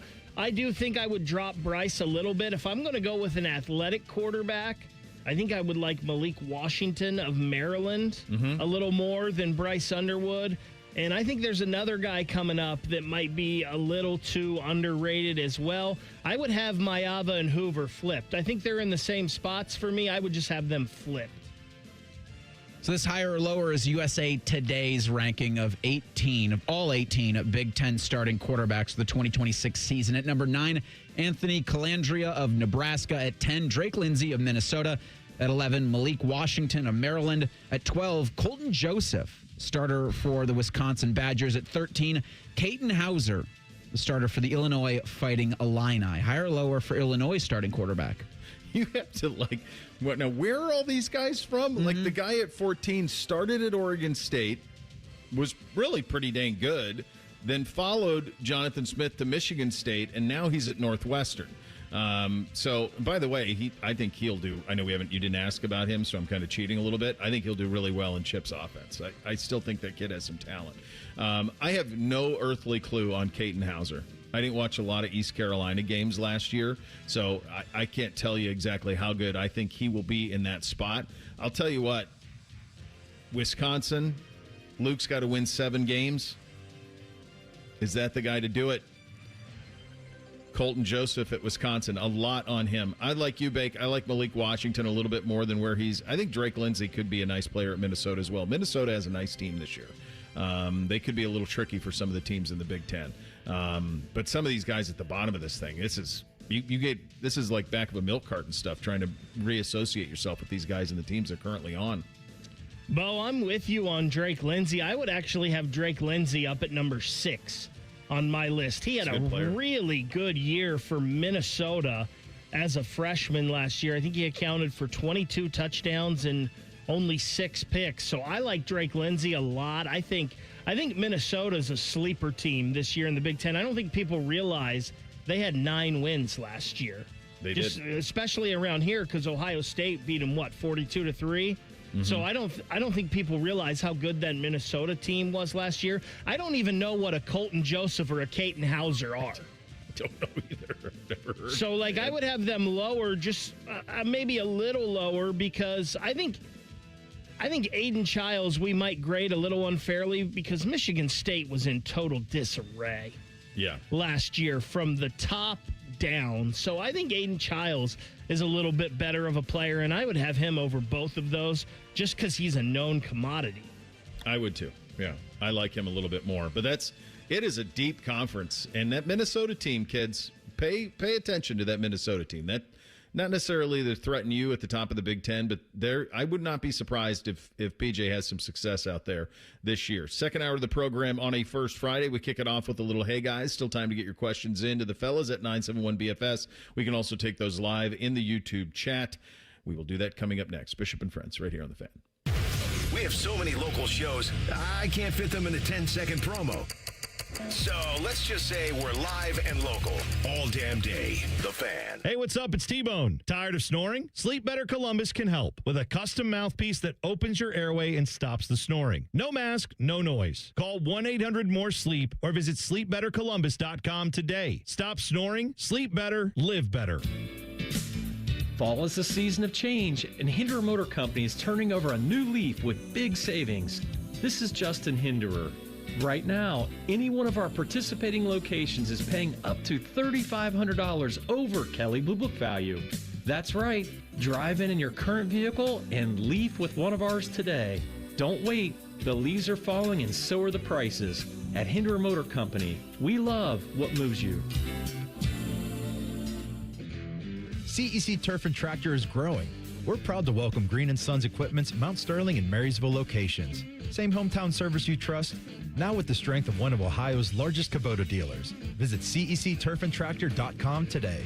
Common Man and Timmy here for our friends at Hollywood Casino Columbus. Mikey, there's so much fun this month. It's just fantastic. We've got Sun-Kissed Summer Saturday drawings where you can win up to $500 in pen cash, plus all-you-can-eat crab legs still going on. You mean the Canadian snow crab legs, corn on the cob, and Hawaiian rolls every Tuesday? Of course. Plus the last Saturday in the month, play the Queen's Gamble for a chance to win up to $5,000 in pen cash. 5,000? Must be 21 to enter. Gambling problem? Call 1-800-589-9966. How many of you have had your garage floor done? I'll wait for the answer. Yeah, that's enough. How many of you think it looks like crap? That's because it is crap. One quick call to Comer & Cross Concrete Floor Coatings at 1-800-NEW-FLOOR, and they can install a gleaming new Comer & Cross garage floor in one day. A Comer & Cross garage floor is the gold standard. It's like pulling into a new car showroom every night. And here's the best part. It is guaranteed your garage floor will never chip,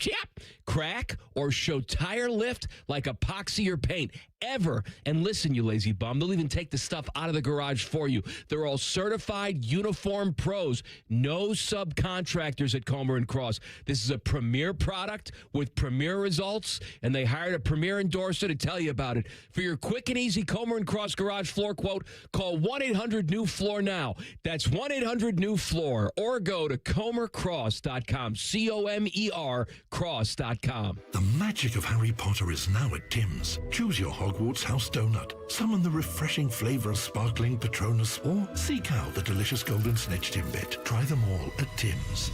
At participating U.S. restaurants while supplies last. Nothing annoys me more than wasting time. Scotty Vegas here, and I want to be golfing or playing tennis or betting on people golfing and playing tennis. I hate waiting on an oil change, but that's all changed. Krieger Ford, the car buying experience was amazing. The service, just as good. I left my Bronco in the driveway and easily scheduled an oil change at KriegerFord.com, and they even came right to me and changed it. All game changer, the Krieger Ford experience. Experience it at KriegerFord.com. Get in the zone, AutoZone. John always listens to his truck. So when his brakes start talking, he goes to AutoZone, where a helpful AutoZoner gets him the right parts. If John has time to put them in, he borrows a kit with Loan-A-Tool. And if he doesn't, he gets a free shop referral. No hassles, just help. Everything you need, nothing you don't. Get in the zone, AutoZone. Deposit required for Loan-A-Tool. Restrictions apply. Hey, Mom, now that I have an after-school job, I think I want to buy a drum kit. Okay, Rockstar. Let's look at your account. When kids start making money, Chase has easy-to-use tools and expert bankers to help them learn how to manage it. And next month, I'll buy the bass drum and the cymbals. Oh, and maybe some noise-canceling headphones for you. Aw, you've thought of everything. Help kids save, budget, and build financial independence, all with Chase. That's good for kids and good for parents. Visit your local Chase branch and get started. Account subject to approval. JP Morgan Chase Bank, N.A. member FDIC. I'm Leslie from Pella Columbus. And I'm Wilson from that other window place. Summer heats up fast here in Columbus, and bad windows can have a tough time keeping a home cool and can send energy bills through the roof. I hate to admit it, but we've had some complaints about our windows doing that. Uh-oh. I just tell them it's just like being at the beach, minus the water and the beach and the happiness, and you're in your living room. It's gross. Get the windows that Columbus homeowners rated the leading window brand at PellaColumbus.com. Hey, it's T-Bone again. Sleep apnea doesn't have to rule your nights. Sleep Better Columbus has been treating snoring and sleep apnea for over 15 years with proven results and now has an office open in Marysville. Call 1-800-MORE-SLEEP or go to sleepbettercolumbus.com. Stop snoring, sleep better, live better. Broadcasting live from the McDaniel GM Superstore Studios, driving excellence since 1916. Chevrolet. Together, let's drive. WBNS HD1 Columbus. Good morning. I'm Eric Reeser. The first game of the college football season is 1 week from Saturday. Texas Christian plays North Carolina at noon in Dublin, Ireland. Ohio State 17 days out from their season opener against Ball State Saturday, September 5th. Buckeyes are back to practice this morning and will hold a Saturday scrimmage at the Shoe. OSU is going to play 3 teams in the AP preseason top 10. Top-ranked Buckeyes will travel to number 5 Texas Saturday, September 12th. The Longhorns hope to have their 6'7", 320-pound left tackle back in time for that game. Trevor Gooseby left Monday's practice with a knee injury. A Tuesday MRI says it's a bone bruise for the Longhorns left tackle. He'll miss 2 to 3 weeks. In baseball last night, Guardians beat the Giants 8-1. Cardinals blanked the Reds 3-0. And the fans at Huntington Park got a show as the Clippers stomped the St. Paul Saints 19-3. This update is sponsored by Roosters. Roosters is giving away 12 ultimate Buckeye experiences, tickets, sideline passes, and trips to a Buckeye first-round postseason game. Register today at roosterswings.com. We'll read your emails on the air, but we won't tell you where to send them. Hey, we're not doing all the work for you. This is Bishop and Friends. All right, second hour on a first Friday. Jake Trotter coming up in 28 minutes from now. 11 o'clock hour, we hit you with 2-a-days. We will do the Saints and we will do the Buccaneers. Evan Klosky, former intern of mine, good dude, sports director down in Tampa, will join us at 11:30 on that front with the perspective on the NFC South. Right now, though, time for a little Hey Guys. Hit it, fellas. Nothing is off limits. Your participation is required. Just use the hashtag HeyGuys and ask anything you want. Do it now. Sponsored by Rose Pest Solutions. All right, we're getting answers. We're getting Hey Guys, I should say, in at 971BFS on Twitter. We're also getting them in the YouTube chat. Fast and furious this morning. We'll start with Phil, who asks, hey guys, does Tyvis Powell ever go home and hold his newborn son? Jeez. Listen, I'll have you know something. I definitely go home. Actually, this is how my day goes. So I get done with here, and then I go home, and the first thing I do, the first person that greets me at the door is my dog. Max is man's best friend. He's before every kid, and I have to greet him first because if I don't, he's just going to growl at me until I do. So I greet Max first. Then I go around and I give my youngest daughter a kiss because she always runs daddy, jumps in my arms. I throw her in the air, give her a kiss, put her down. I go find my oldest, give her a kiss. Then I go to my wife, give her a kiss. And then finally, I get to the little guy, and I hold him, and I kiss him, and I hold him for a little bit. And then I send him back to his mother, and I go about my day. What are you still doing here? I have to do the Ultimate Cleveland Sports Show hit segment in 17 minutes. Do you have to do that in Baker's box? I'm doing it in the Brown studio, and then after that, I have to handle some business. I have a business obligation. Oh. Yeah, I got to do some stuff for Cardio because he's out of town. All right, none of this is interesting. Here's what I would say is interesting about all of this. You said something. You said this is what I would take to answer the question, if in fact it is a real question. Here's the question. Why is a dog running your house? What do you mean, why does he run in my house? He's running your house. You said the first thing you got to do is praise Max because right. Max will growl at you. Yeah. That means he's the alpha. No, he's not the alpha. You're not even the alpha in your own house. You got a dog running the show. You know what I do to Buddy Garrity? What do you do? Wait, dude. You wait. You wait your turn. It's you annoying. sit there respectfully and you wait. Bo, it's annoying. He goes sit there and growl at you. He's running things. He won't let me hug my wife. Anytime I try to hug my wife, he comes and So I barks guess we at know us. who the man of the house is. Hey, you know what I heard, Bo? I heard if the house was on fire, the dog's getting saved first. That's what I heard. Dog might be saving Tyvis. I mean, I take Dog that. might be putting you on his back and rolling out. Might be how that I don't goes. think He's he can running put- things. Well, hey, he's falling down the totem pole, and he wants to make sure that he still gets his love. Can't be mad at that. He's running things. You got a dog running the Powell household. That's sad. Make sure make sure your son doesn't see that. You're trying to raise a grown man. Can't have him being submissive to a dog. I need to go talk. I need to turn into Dr. Doolittle and talk to Buddy Garrity and see if what you saying is true. I'm telling you, it's true. That's fact. My guy waits. He knows. He understands the pecking order. Now, I like him more than everybody else a lot of the time, but he still has to understand his place. Yeah. It's Max, though. I can't, What kind of dog is it? It's a miniature golden doodle. Little 26-pound-year-old little dude. Little guy. Is that even a dog? Yeah. No, it fits in a purse. It's not a dog. Well, if Tyvus is wearing it, it's a satchel. I mean, I was hoping that you had like a real dog. No, a lot of places. You even just admit it. No, I don't. A lot. When I was apartment living, they wouldn't allow those type of dogs in the apartment. You can't get a bulldog? No, no. Why not? They're small. Oh, that one's. First of all, I like Max because he doesn't shed. Okay, that's a big thing. So that's okay. Yeah. That's smart. Otherwise, Buddy Garrity leaves a coat around the house every day, so it's a pain in the neck. Yeah, that's fair. Josh asks in the YouTube, or actually asks on Twitter. This is from Josh at 971BFS. Who's the most famous person to graduate from your high school? He adds, I'm guessing since Bo went to school in Montana that it's probably him.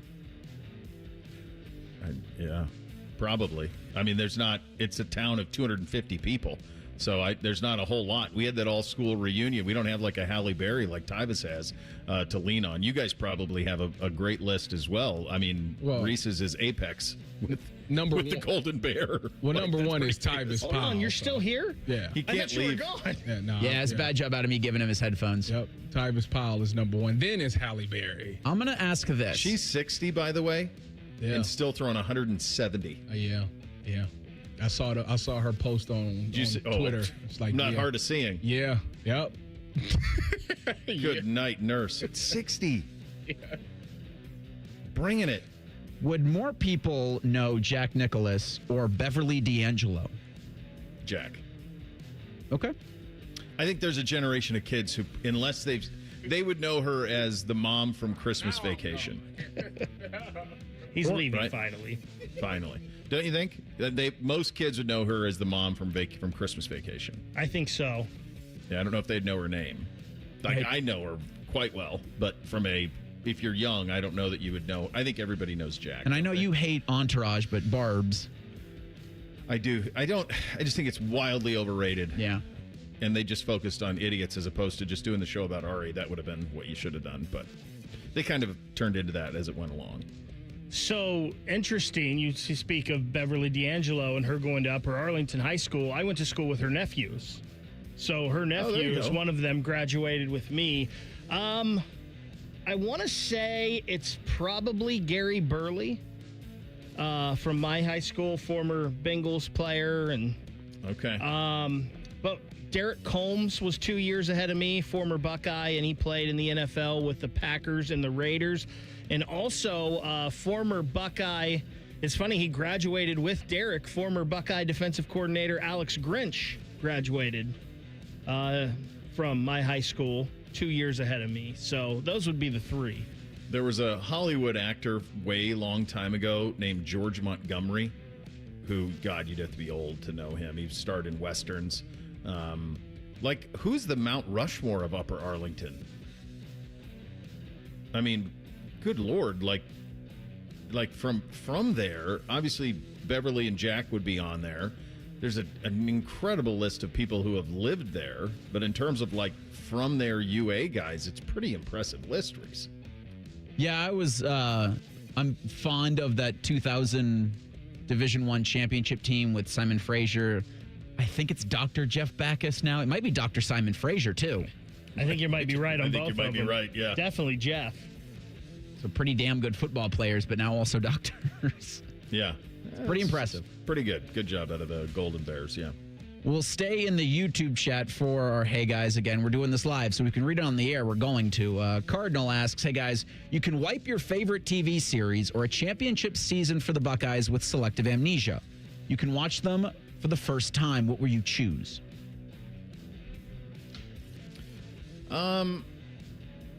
I'll tell you what. There's so many of those HBO series that I'd like to watch again. Just having I don't know that there's anything I enjoyed watching more and talking about more than Game of Thrones when it aired live.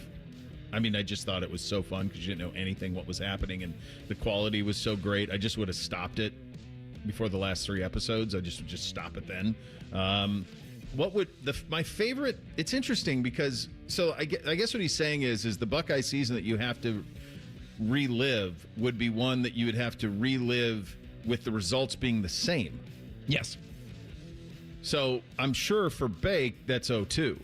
Probably you too, Reese. Without a doubt. No question, because that's undefeated. It's perfect. It's all of those things, and it's out of nowhere. Like, it's pure magic all the way along for that ride. So I'm assuming that's kind of a layup. I mean, the other 2 national championships, probably 14, but I mean, I just remember 14 was a lot like Game of Thrones, honestly, because when Braxton went down, you thought it was done. When JT went down, you thought it was done, and then it kept not being done. And my favorite sporting event I've ever covered, been at in my life, was the national semifinal against Alabama. That was the coolest thing that I've ever been at.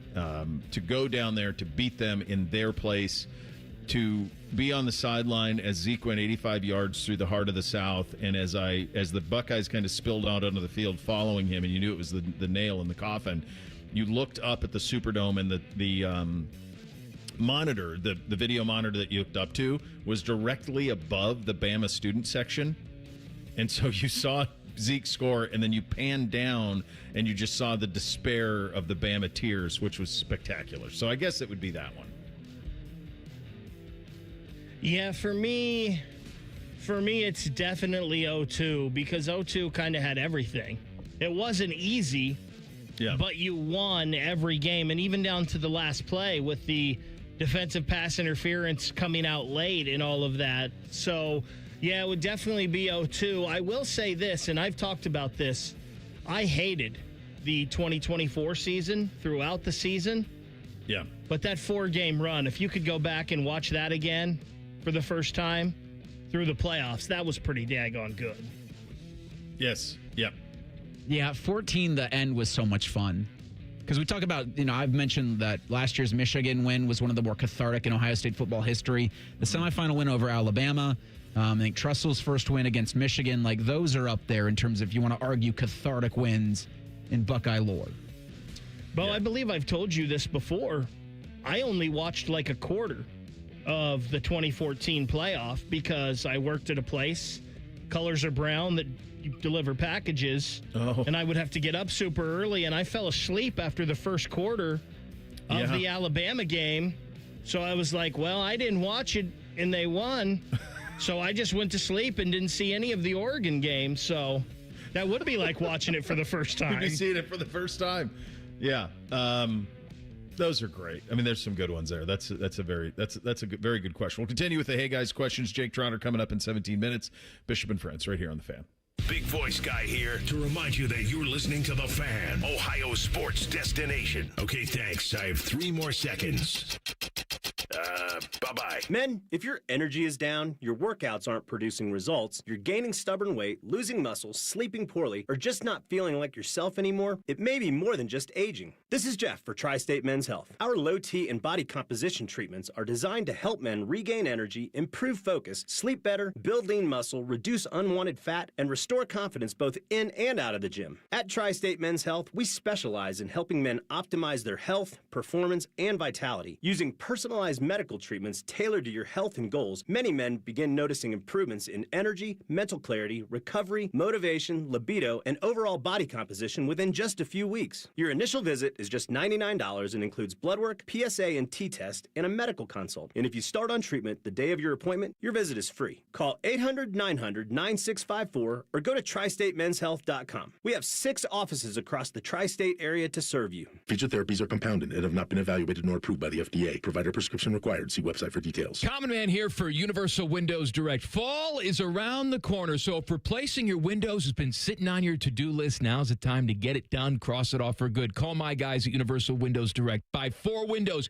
you get 4 free, plus 48 months of 0% interest financing, same as cash. And of course, they back everything up with their lifetime warranty. Call now for a free home estimate. 614-502-5220. UniversalWindowsDirect.com. Like me, you'll be saying, I love my windows. Something big has just dropped at Hothead Burritos. Introducing barbecue pork carnitas. Juicy, mouth-watering pork carnitas. Our limited-time new citrus chipotle barbecue sauce. Savor the summer flavor. Hothead Burritos. Get up and get you some. Coghlan Kia of Dublin is now open, and we're offering grand opening savings at all 4 Coghlan Kia locations. Get 0% financing on select new 26 Kia Sportage and Sorrento. Pay $0 out of pocket when you lease a new 27 Seltos or 26 Sportage for $375 a month for 36 months. Get grand opening savings at Coghlan Kia. Coghlan has the car for you. With approved credit, 0% for 48 months equals $20.83 per 1,000 finance through Kia Motor Finance. Leases include 10,000 miles per year with 20 cents per mile over penalty. Excludes tax, title, and registration. No security deposit. See dealer for details and A3126. Bring bold flavor to every cookout with Billiards Plus. Shop top-of-the-line grills and turn every cookout into a win. Then bring the fun inside with pool tables, shuffleboard, and more. Everything for the ultimate game room. Billiards Plus. Grills, games, and good times. Online or on Dublin Center Drive in Dublin.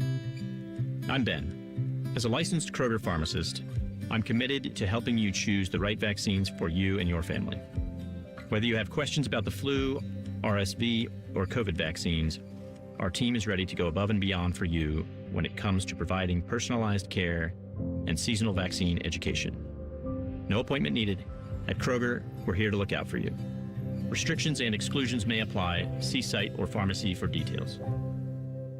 Hello, it's John Kozik, founder and president of TurboTrack Realty, and I buy real estate as is fast for cash. Give us a call today for an all-cash offer at 614-470-2000, 614-470-2000. I buy vacant properties, inherited homes, divorce situations, death in the family, apartment buildings, commercial properties. I even buy my tenants won't pay me the rent houses. Give us a call today for an all-cash offer at 614-470-2000, 614-470-2000. What defines Ohio? A place that dares to go first and never looks back. There's no slowing us down. At Jobs Ohio, our mission is clear. Strengthen job opportunities and empower Ohio's workforce. Another reason why Ohio is now ranked the #1 state for business by CNBC.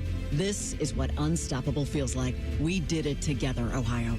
Our time is now. See Ohio's momentum at jobsohio.com/Ohio's time. Buckeye Replay this summer takes you back to some of the greatest comebacks in Ohio State football history. A JT Barrett comeback special. It's Ohio State and Penn State from 2017. Hear Buckeye Replay this Saturday at 4 p.m. on The Fan. Fan weather. From the Logan AC and Heat Services Weather Center. We'll see a mostly cloudy sky continue into the afternoon. There is a chance of scattered showers and thunderstorms, but a lot of that activity will hold off until late. Highs end up around 80. Areas of rain and thunderstorms overnight. Locally heavy rain is possible. Lows in the mid-60s. For tomorrow, some showers possible early, then decreasing clouds in the afternoon. Highs again near 80. For The Fan, I'm 10 Weather Impact meteorologist Justin Gertz. Miss a little, miss a lot. Catch Bishop and Friends wherever you get your podcasts. It's free. Sponsored by Atlas Butler Heating, Cooling, and Plumbing. The Fan. Find us on YouTube. Search WBNS Radio and you can see what Bo looks like. But only if you subscribe. This is Bishop and Friends. Indeed it is, and we are proudly brought to you and sponsored by great friends at Diamond Seller, your true jeweler for nearly 180 years. Before we get into the Hey Guys, a couple of interesting ones from social. RBW on social. Additional info about Beverly D'Angelo. I knew this part. I don't know if you did, Reese. Her dad, Gene, was the president of WBNS for a long time. And was the boss at Channel 10 for a long, long time. I did not. Did he hire Dom? I believe he did. Yeah, I believe he did hire Dom. I'll ask him about that on Tuesday when he comes by, but I'm pretty sure he did hire him. Snagglepuss with this, enjoyed all the different reasons. I'm taking the 2014 because I never experienced anything like 59-0. That game removed a Heisman from Melvin Gordon, put the Big Ten in its place, and then what resulted. But that game will always bring me joy. That game was probably among all the games I've covered at Ohio State that I was there in person. That is the most I have no idea what's going to happen game. I had no idea. Buckeyes were big underdogs in that game. I want to say 10, I think like 10. I could be wrong, but they were definitely dogs. Wisconsin was perfect, and we just hadn't seen Cardale Jones do much. So you just had no clue what you were going to get out of Cardale Jones. So that was a fun one for sure. And then they did it so emphatically that it forced the committee's hand to make them the 4 seed in the playoff, and the rest obviously is history. All right, Reese, continue. A little bit of Hey Guys. So we're going to stay at 971 BFS. Andrew pops in. Hey, guys, what song are you choosing to replace the camp song now that it's been removed? And I just read that from Andrew, not knowing if it's officially been removed. Yeah, I think Ross said he kind of intimated with us, and I think maybe with the Juice. I can't remember, maybe with T-Bone and Tyvus. He said it didn't hit. He said it didn't hit, and it didn't. Nobody knew the song, which was the problem. We've already done this. I've given him a layup. It's all the small things. You just say, instead of work sucks, I know, you just pot it down. You say Michigan sucks, I know. That's it. Everybody knows the song. It would scream. You do music with it, lights, whatever. You can't do it at the end of the first quarter. It can't be in a first television timeout. It's got to be something that you know that it's coming, so that maybe it's the first television timeout of the fourth quarter, something like that. And just make it abundantly clear that this is what's happened, but it has to be a song that everybody knows. That's the one I would do. We actually got them to play it there once when Threes and I were doing the show. Like, we had a campaign, and they played it. But we didn't make enough of a deal. I didn't have enough of a dialogue with Ohio State Ops in terms of, like, here's when it's going. Make sure people are aware of it. Here's how these things happen. We do Hang On Sloopy in the third, and it's lost its momentum. You can't change it. You're obviously going to always keep it. But I do think you could add that. And I think that a song like that, anytime we do this, Reese, and you know this, you get 1,000 emails or social media saying, well, what about this song? What about this song? The jumping off point is everybody's got to know the words. That's the jumping off point. So Dixieland Delight works at Bama because everybody knows it. Won't Back Down works at Florida because everybody knows it. You have to know the song. Same thing, unfortunately, begrudgingly, with Mr. Brightside. Everybody at Michigan Stadium knows it. Now, obviously, they don't read the words, because if they read the words, I'm not sure they'd be belting it out. But that's something that everybody knows. You got to know the song. You mean the Michigan man would let something like that go? They really were asleep at the wheel with all that higher education they have. I understand the question because of Ross's recent comments. I also don't give a rip. I don't care. Like, I'm not going to a football game for a song that they're going to play every time that everybody sings. Nobody to. is. Like, I don't No, it's about enhancing the environment. I know, but I don't care. I don't need it. That doesn't do anything for the environment to me in the football game. That's telling you what. Me. I get it. I'm just going to tell you, if I took you to Tuscaloosa and they played Dixieland Delight and you heard 90,000, it's fun. If you see Eastbound and Down at Doak Campbell Stadium, it's pretty cool. Calling on Baton Rouge at LSU, really cool. The jump around thing is really cool. Those things are fun, man. They add to it. I understand. We have Hang On Sloopy, though. I don't understand why that's not good enough. When's the last time you've been? It just doesn't. You're still going to do it. You're always going to do it. It is good enough, but it doesn't have the same. That's a song that's 70 years old that a lot of people aren't crazy about screaming at the top of their lungs anymore, you know? It's just unfortunate. I'm not saying stop doing it. I'm just saying I understand what Ross is going for with this. We go to the YouTube chat with Jay. Hey, guys, it's almost Football Friday night. If you go, are you sitting in the stands or leaning against the fence? This is a great question from some. I mean, this is really locked in. So I have my seats are 50-yard line all the way up. So from the time the boys were little, I've had 50-yard line seats all the way up. And I prefer to not have anybody behind me so I don't have to hear absurd comments from behind me. I just can watch the game and focus on it. But that's always been without NBC playing.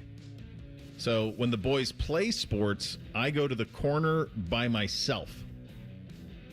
I go to the corner of the field by myself and watch if the boys are playing. So I don't know what I'm going to do now that NBC is playing. I don't know where my hunch is. I'll probably try to still be in my seats. But my favorite place to watch any sporting event, basketball, lacrosse, football, is to go in a corner and watch from there. I think that's the perfect place to watch. And then you're distanced from everybody saying silly stuff. I have seen you do that at a lacrosse game, so I've stood right next to you for that. You see me do it. You lived it. How many people were near us, Bake?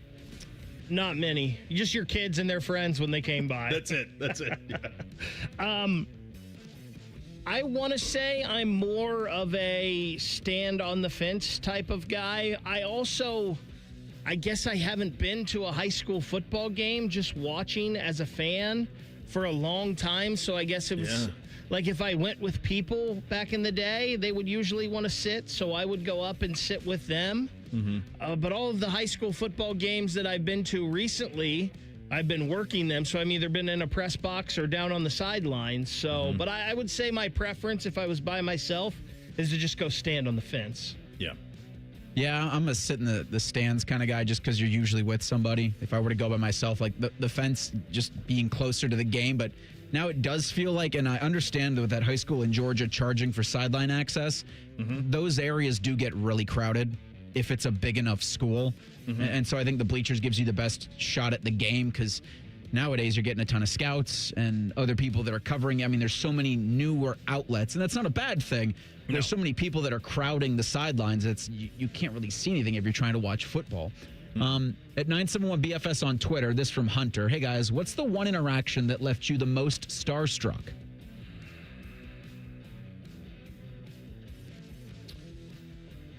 Super Bowl after the first one after 9/11 down in New Orleans. The Superdome is a kind of a catacomb of. This was pre-Katrina too, so it was even more of like a maze almost to find your way around. And then security was at an all-time high because it was like the first big-time major sporting event since 9/11 after the World Series, which that was in New York. I mean, this was in New Orleans. And I ended up in an elevator. The press box was in the stands. I was actually sitting near, like, I'll never forget this, sitting next to like Tony Kornheiser and Bob Ryan, and I was like a 22-year-old kid covering it because it was on CBS. And I got out of an elevator and I walked right into George W. Bush and his Secret Service team. Walked right into him. And obviously I was in a place I was not supposed to be in any way. But I remember just thinking, well, good Lord, you just walked into the President of the United States. And that's probably the one that jumps out. So I've had two. One was actually this past winter when we were down at Reds Fest doing some stuff, and Tito and I got to interview Marty Brenneman. I mean, that was a guy that I'd listened to my whole life and wanted to do what I do now because of listening to him. So that one was an all-timer. Another one was, I believe it was 12 years ago, the other station that I worked at. Obviously, there's a big concert in town called Rock on the Range at Sonic Temple now every year. And I got to interview Chris Jericho after his band played. And then later on that night, after the headliner played, we were in the headliner's dressing room, and Chris Jericho came in to talk to them. And I happened to be talking to the lead singer at that time, and it was just me and him, and Jericho came right up to us, and he recognized me from earlier. I'm wearing a Cincinnati Reds shirt today. His eyes were as red as this shirt because he had been partying, and we were just sitting there talking hockey for like 15 minutes, and it was the greatest thing in the world. That's cool, man. So 2013, just starting out my media career, didn't run into Tiger Woods at the Memorial, but like he held a media scrum, and he was just standing, and I was maybe 2 feet away from him. And I remember thinking, I can ask him a question, but my brain wasn't processing anything but, holy bleep, that's Tiger Woods. There's a lot of those in this business, especially when I was in television. You run into just so many. You find yourself in the most absurd places talking to the coolest people. Among the coolest people we talk to every week is our good buddy Jake Trotter, senior college football writer at ESPN. He joins us in 2 minutes. Bishop and Friends right here on The Fan. If you dread dealing with your insurance company more than you dread build-it-yourself furniture that came in 47 different pieces. Why do I have 6 extra screws? With extremely vague instructions. What are these? Hieroglyphics? Then you might have Insuranoia. And if you have Insuranoia, then you should get NJM. They go to great lengths to do what's best for their policyholders. No jingles or mascots, just great insurance. NJM. Insurance underwritten by NJM Insurance Company and its subsidiaries. Get ECO. Hey, Jerry, remember when you invented that tiny bit of paper at the start of a new roll of sticky tape that helps you find the end? Ah, yes, the Jerry tab. Too bad the name never caught on. But it makes the thing you already paid for more useful. And makes your life more enjoyable. So I thought we could make people's lives more enjoyable when they call us to do plumbing work on their home. Get Eco. If you get Eco to replace your water heater, our helpful plumbers will do up to $500 worth of additional plumbing work for free while we're there. The job's too little to call a plumber for, but you really want a plumber to fix. Get Eco. And if you need something bigger done, we'll give you $500 off the cost of that. Wait, we could put a Jerry tab at the beginning of every toilet paper roll. I could be famous after all. Get Eco.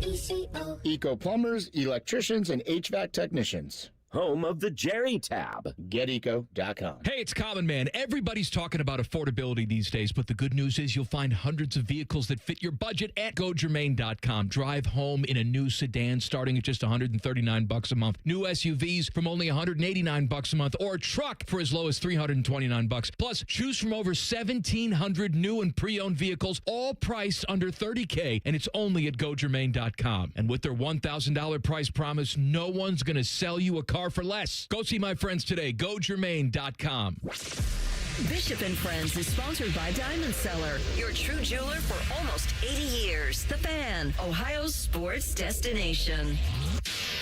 Let me introduce you to a man with a magnificent salt and pepper beard. A man who's currently roasting lamb on a spit. A man who runs the Rocky River Greek Festival.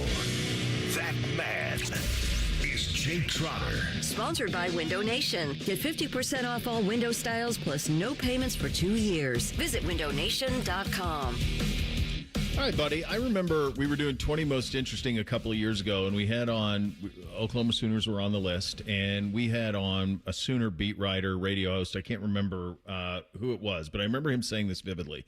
It was when they were entering the SEC for the first year, and I said, so what led to this? And he said, honestly, one of the big things that led to it was the inventory of home games, that the Oklahoma fans were just kind of disinterested in the games that were on the schedule in the Big 12. And because they would play the neutral site game against Texas, there just wasn't enough that they thought that was part of it. Obviously, money helps, and that was probably the determining factor. But it was also part of, hey, we want to see some better teams.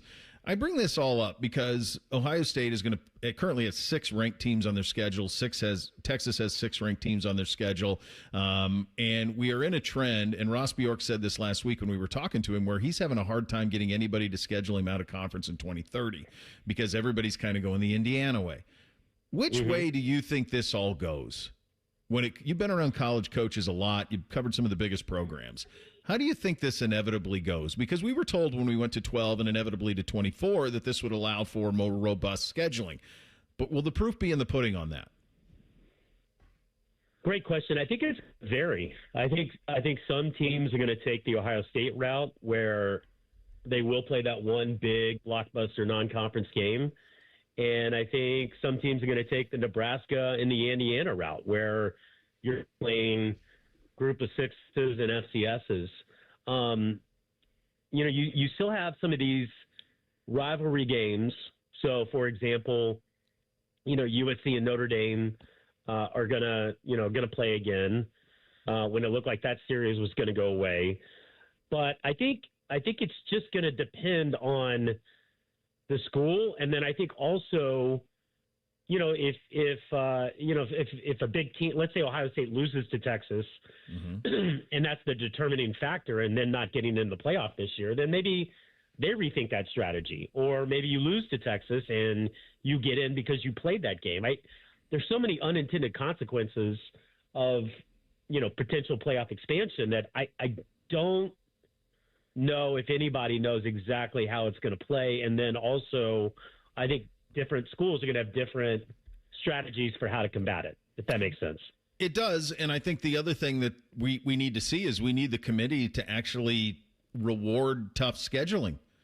Like, we need that. They put Alabama in last year as a 3-loss team. It caused quite a bit of consternation.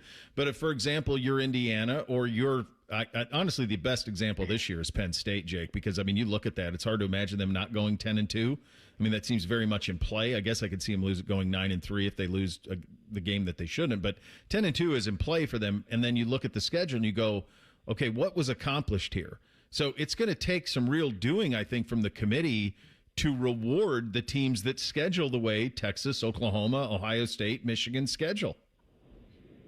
Yeah, and I typically, back in the BCS days, it felt like there were a lot of years where you were rewarded for who you lost to instead of who you beat.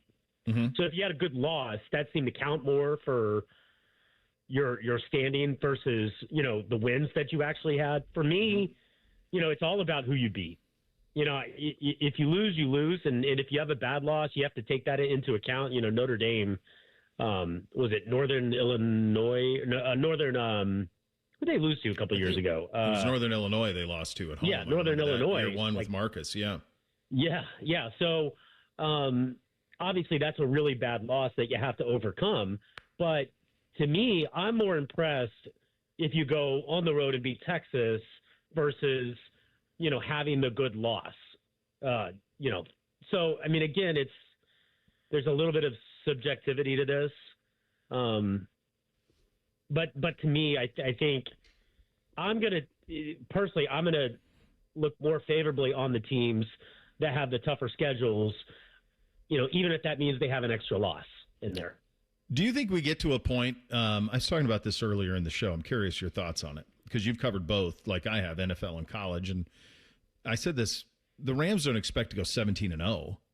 Like, that's not the expectation. Yet, around here, if Ohio State doesn't, then every time they lose, we treat Monday as if it's a funeral.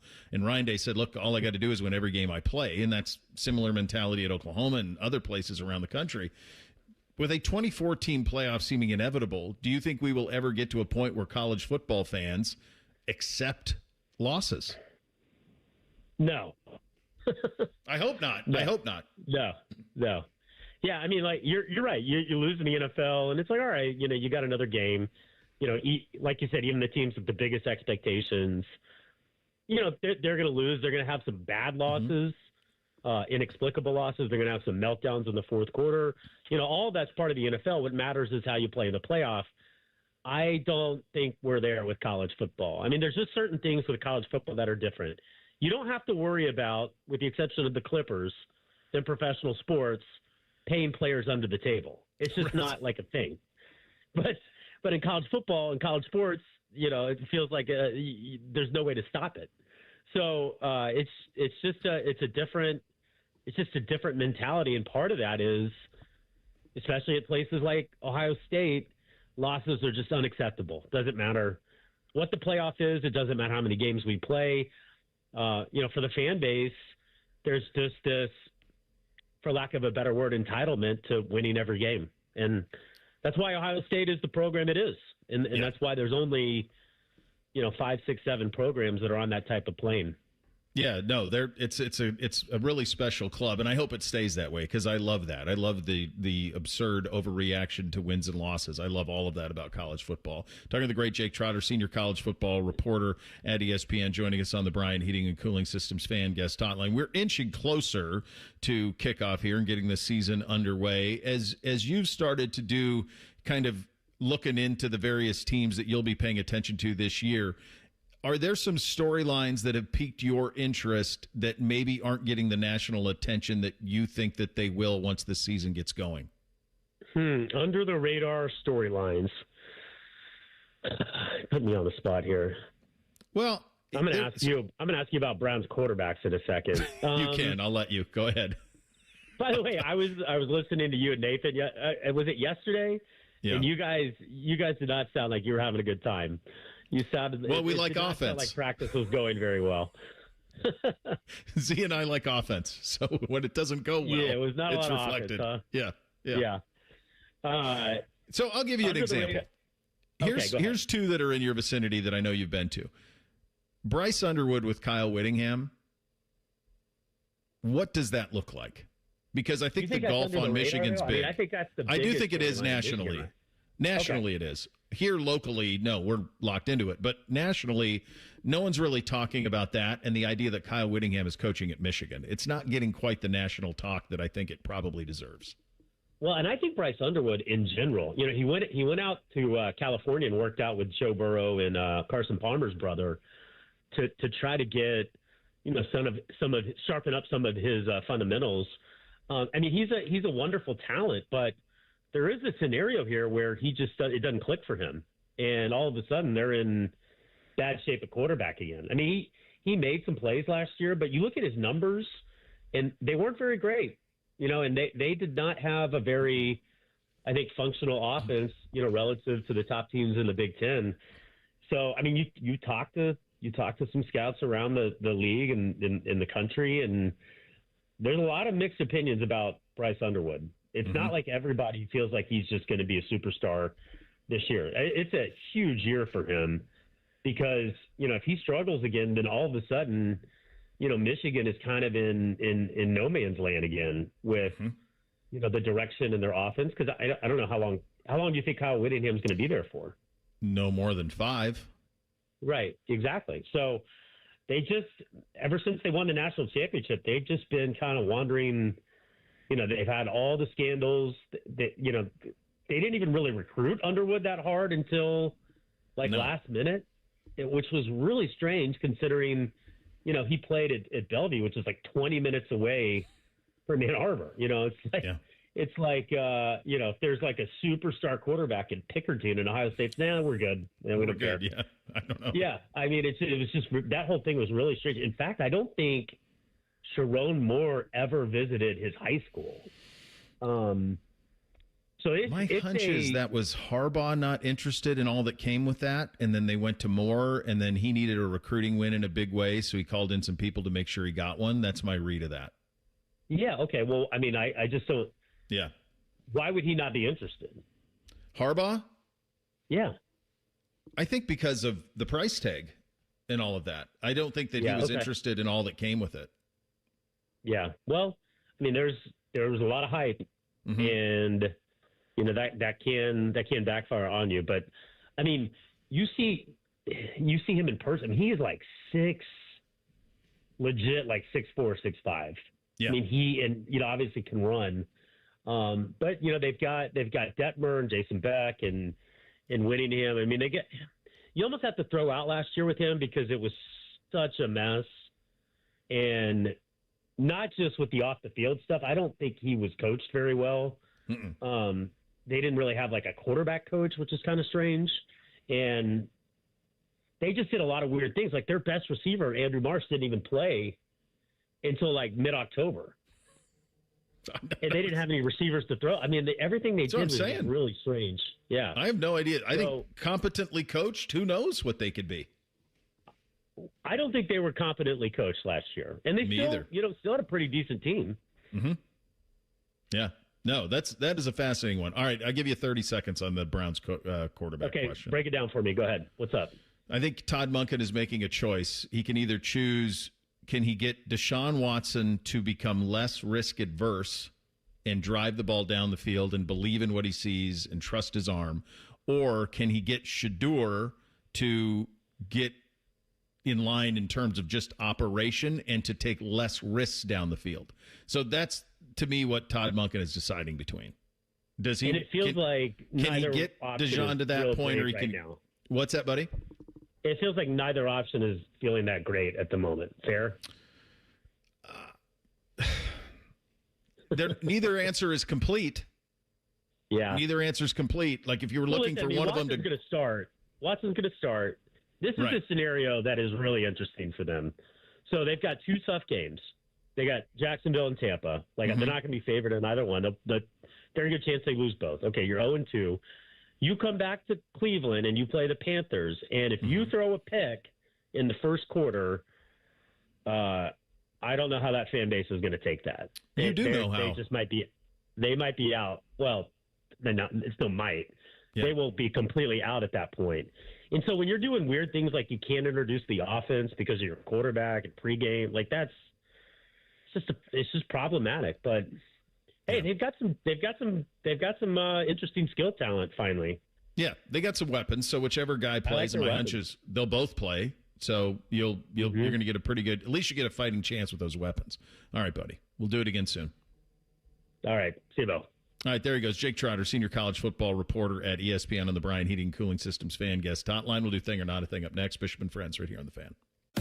to 971thefan.com to listen on demand and subscribe to all our podcasts. Wasting time has never been easier. The Fan, Ohio sports destination. For the ones who get it done, Grainger offers the professional-grade products you need, delivered when and where you need them. Call, click Grainger.com, or just stop by. How many of you have had your garage floor done? I'll wait for the answer. Yeah, that's enough.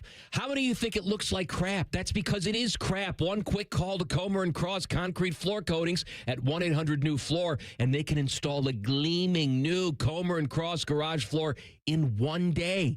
A Comer & Cross garage floor is the gold standard. It's like pulling into a new car showroom every night. And here's the best part. It is guaranteed your garage floor will never chip, crack, or show tire lift like epoxy or paint ever. And listen, you lazy bum, they'll even take the stuff out of the garage for you. They're all certified uniform pros. No subcontractors at Comer & Cross. This is a premier product with premier results, and they hired a premier endorser to tell you about it. For your quick and easy Comer & Cross garage floor quote, call 1-800-NEW-FLOOR now.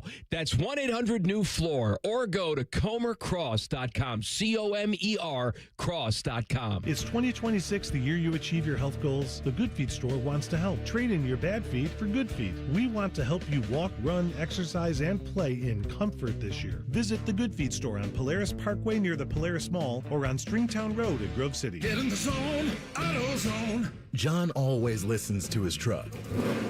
So when his brakes start talking, he goes to AutoZone, where a helpful AutoZoner gets him the right parts.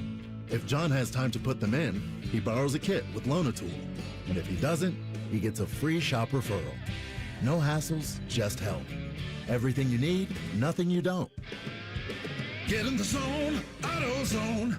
Deposit required for Loan-A-Tool. Restrictions apply. Hey, Mom, now that I have an after-school job, I think I want to buy a drum kit. Okay, Rockstar. Let's look at your account. When kids start making money, Chase has easy-to-use tools and expert bankers to help them learn how to manage it.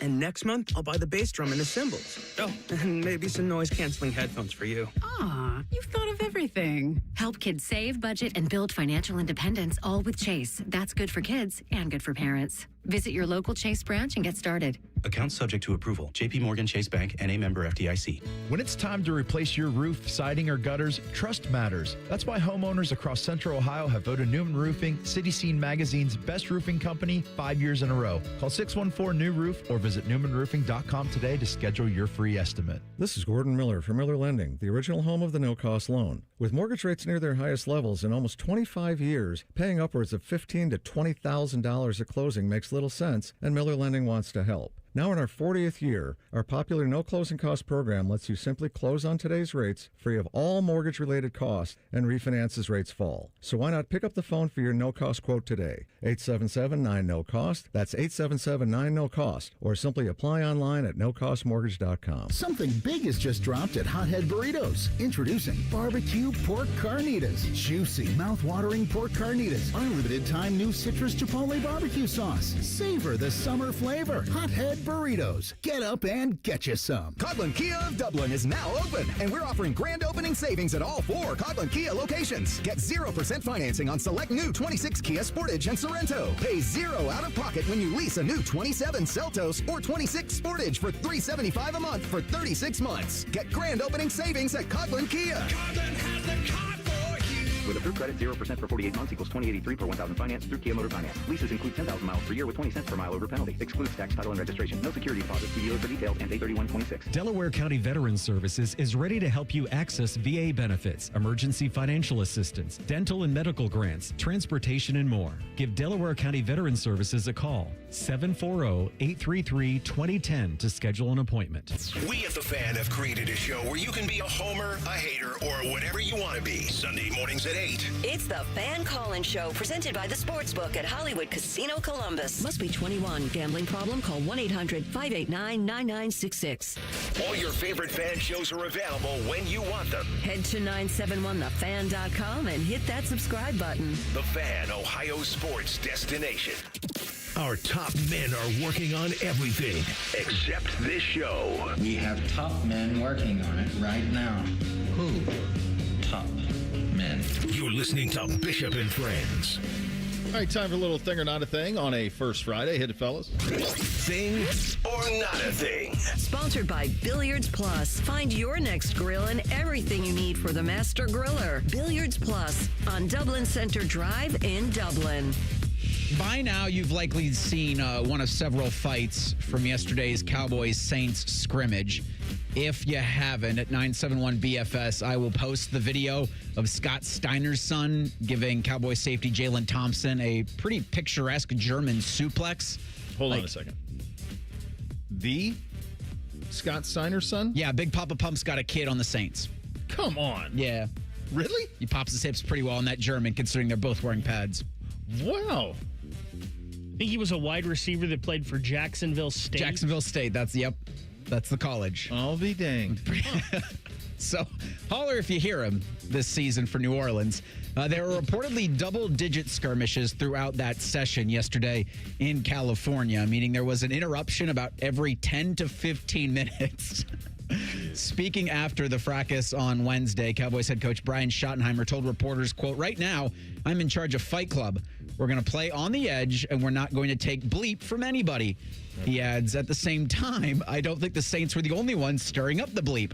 I think we might have been stirring it up as well. It was a sloppy practice, all in all, and it's got to be better, end quote. Thing or not a thing. Doesn't Kellen Moore coach the Saints? He does. So two Dallas guys with Dallas ties. Did Brian Schottenheimer replace Kellen Moore as the offensive coordinator in Dallas? I think he might have. I think that's the timeline on all of that off the top of the head. Yeah, you want your team not to take anything, but at the same time, like, you can't fight. I thought Stefanski had a really good rule, and he always worked it out. They did joint practices with the Eagles several times. They did it with the Panthers. They did it with the Vikings. You find a like-minded coach, and you just say, hey, no fighting. Like, that's just the rule. We're just not having it. And then it's fine. They're always going to get a little heated, a little testy for sure. Like we talked about earlier, like, these guys haven't hit anybody from another team enough. So, like, they want to hit people. I get it. But at the same time, you got to take care of each other. And there's just there's no time for this. This is how you get hurt, doing stupid stuff like this.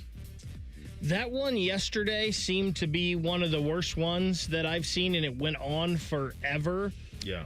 I just think that you have this when you have a bunch of young guys playing a physical game with a bunch of testosterone built up, and I think you're going to have that. I think it's inevitable. Yeah, you don't want it, but I think you also love the fight of your team a little bit when you see something like that. That one, though, it seemed like somebody could have got hurt yesterday.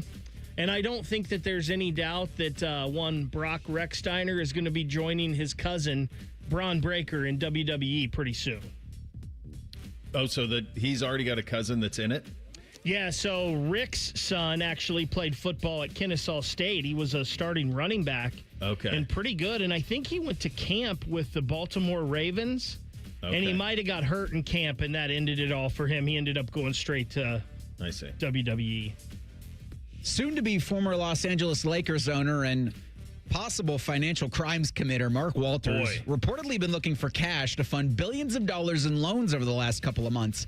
According to John R. Rand, Mark Walter engaged Trotter Communications to see whether the company wanted to exit its local TV deals for the Lakers and Dodgers several years early in exchange for a lump sum payment. Those talks apparently went nowhere. Dodgers currently have one of the best local TV deals in sports. 25 years, $8.35 billion for an average of $334 million annually. Walter was willing to exit that deal early in exchange for cash up front. Thing or not a thing? Wow. I mean, this is Succession. Because you got the Buss family part of it, too. You got this Walter guy who owned two of the most iconic sports brands in the history of this country, in the Lakers and the Dodgers. He apparently owes money everywhere, trying to get out of this deal. The other part of a thing of this is like $334 million annually. How does that stack up to the Reds and Guards annually on their TV deals? Just a little higher. Good Lord. About $334 million higher. Is that four zeros? How do you even... These things are not the same sport when you're doing that. So, my God, please do a. Some of them do it. I want to say FX does this a lot, like pulled from the headline stuff. Like do a series on this, on what happened here. I would think, especially as more of this comes out, because there's a lot to this. Yeah. That it's coming. Because the one thing I know about rich guys, Bo, is they don't like getting out of sweetheart deals. And that TV deal for the Los Angeles Dodgers, I remember when it was announced, it was like, what? Yeah. Like, this is insane for baseball. And if he's trying to get out of that, that means he was in some pretty sticky situations. Bigly. Yeah. The full details on this are going to be pretty fascinating when it all comes out, and inevitably that it will. Final hour of the program up next. We've got two-a-days. We are in the NFC South, the Saints and the Bucks on deck. Get your officially endorsed as well. Final hour on a First Friday. Bishop and Friends right here on The Fan. The sound of Paul Keels calling a Buckeye game is erotic. Oh, yes.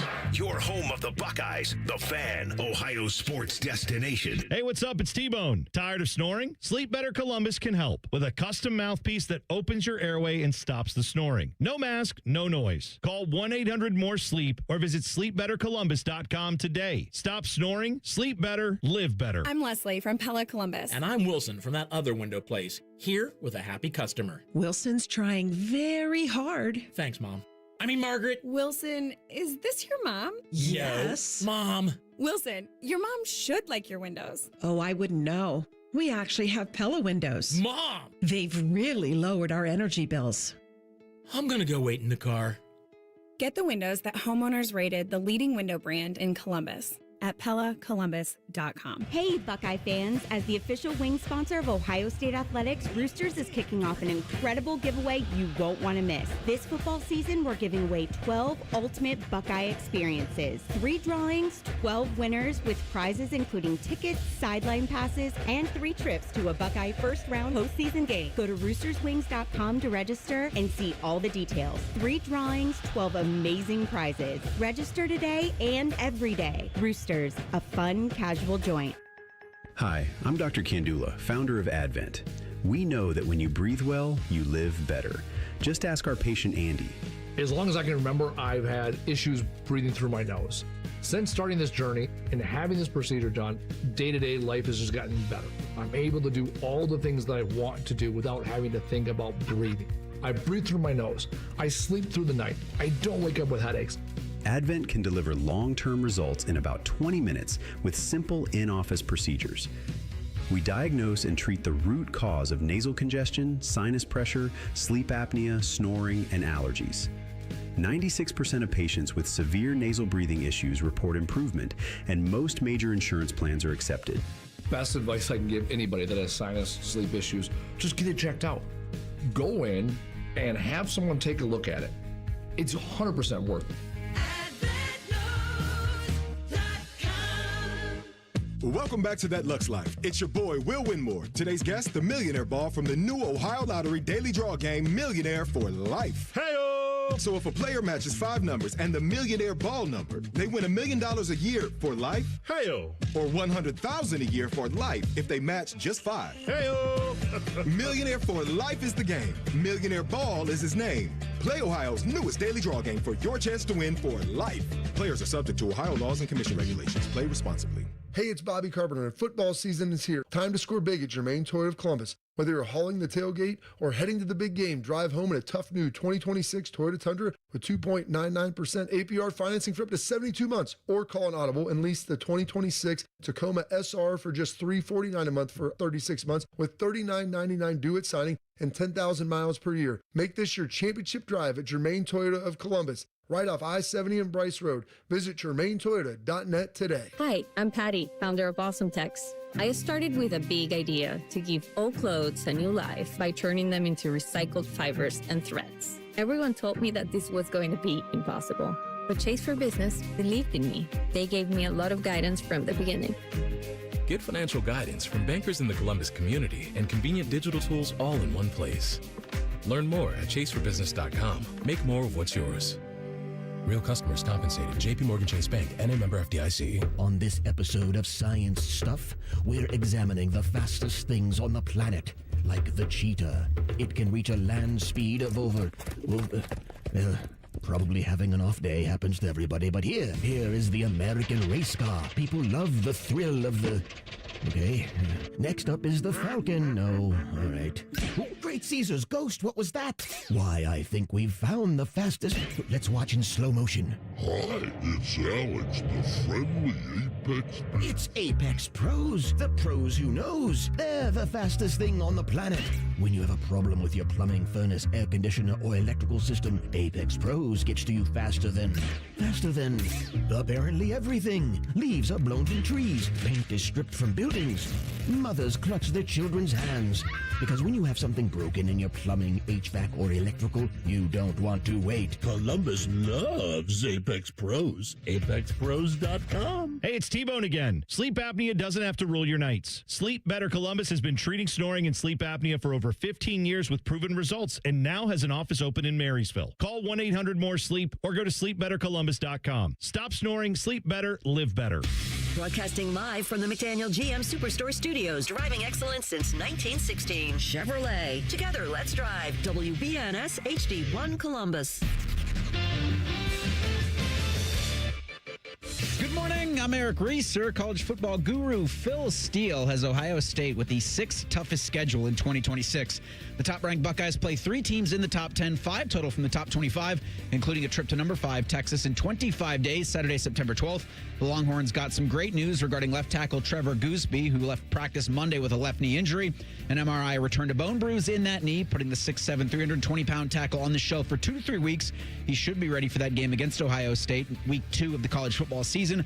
Games in week 0 begin next weekend. For some reason, North Carolina's playing TCU in Dublin.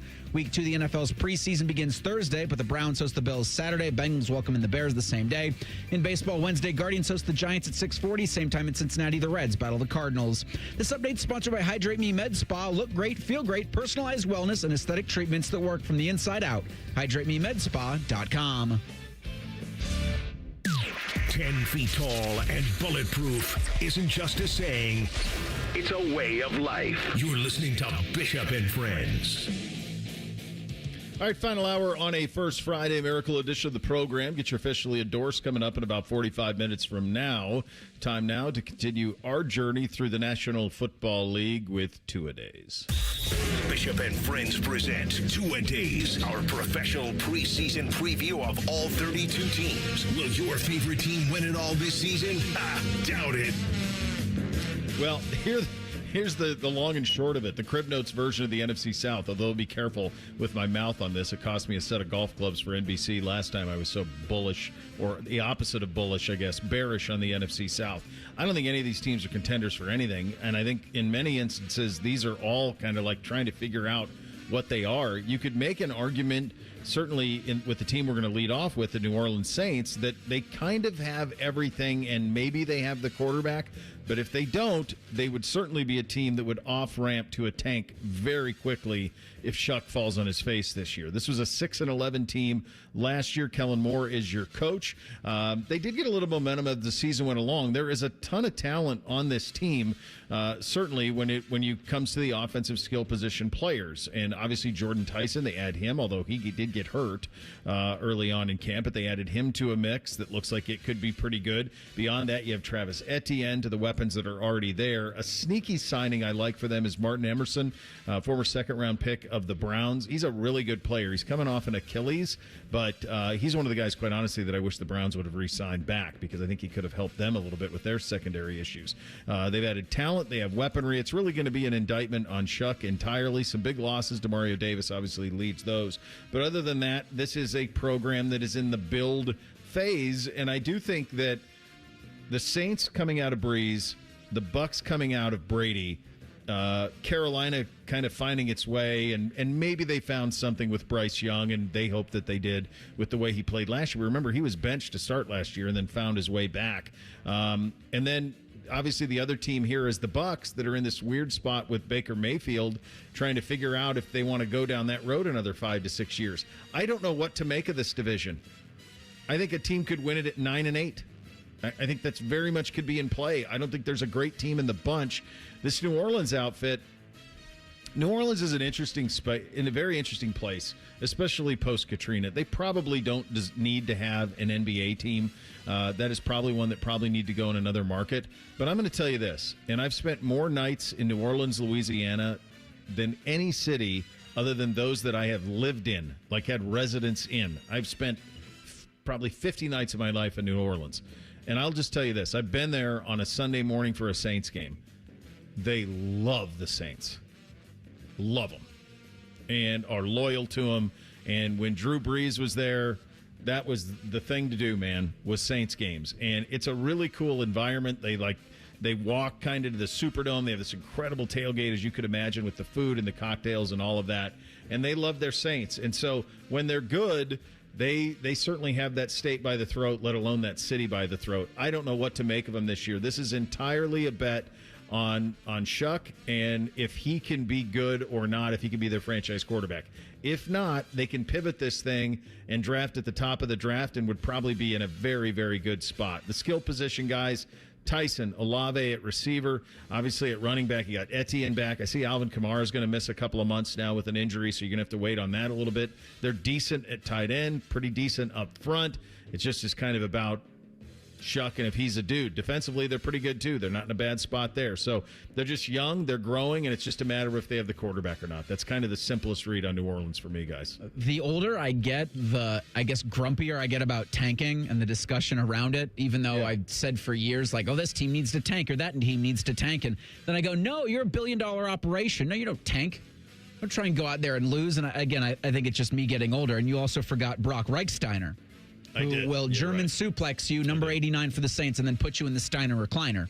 That's true. Which is, I think, what New Orleans wants to do to this division. I just don't think they're quite there yet. They've got a daunting task ahead of them. Week 8's their bye this season in year 2 under Kellen Moore. In Week 7, they're playing the Steelers in France. So that could be ugly for New Orleans. But they've also got the Lions, the Ravens, the Falcons, Vikings on their first block before they get into the bye. They see the Buccaneers in the last month, they see them both times in the last month. The Carolina Panthers, they'll see weeks 10 and 14. So I think you kind of know coming back from France what New Orleans is going to do in the direction that they move in, but certainly the talent's there where they land the quarterback. Yeah, you win 10 games. You win 8 games. Yeah. As long as you win most of the games in your division, you might get an NFC South crown. I have a little different feeling about this New Orleans team than you guys do. And a lot of this, of course, does depend on Tyler Shuck. And I don't know if I'm there with him. It seemed like he was showing some signs maybe at the end of the year, but I'm not sure. I love Chris Olave. He's one of my top 5 Buckeyes of all time as my favorites. And Jordan Tyson, I think, was a good pick.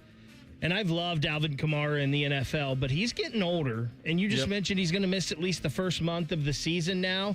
It seems like they've brought in a bunch of guys that were drafted high, and they're hoping to use them as reclamation projects so much. Like Etienne here, a couple of the guys on defense that Noah Fant at tight Chase end. Young. They brought him in. Yeah, Chase Young, a couple of these guys, Tyree Wilson. I don't think this roster is very good, quite frankly. I think they've got a lot of holes, and I don't love a lot of the young players they've brought in the draft recently outside of Tyson. So I think this team, if Shuck shows he can be good, they're going to think they have something, but they need a lot more.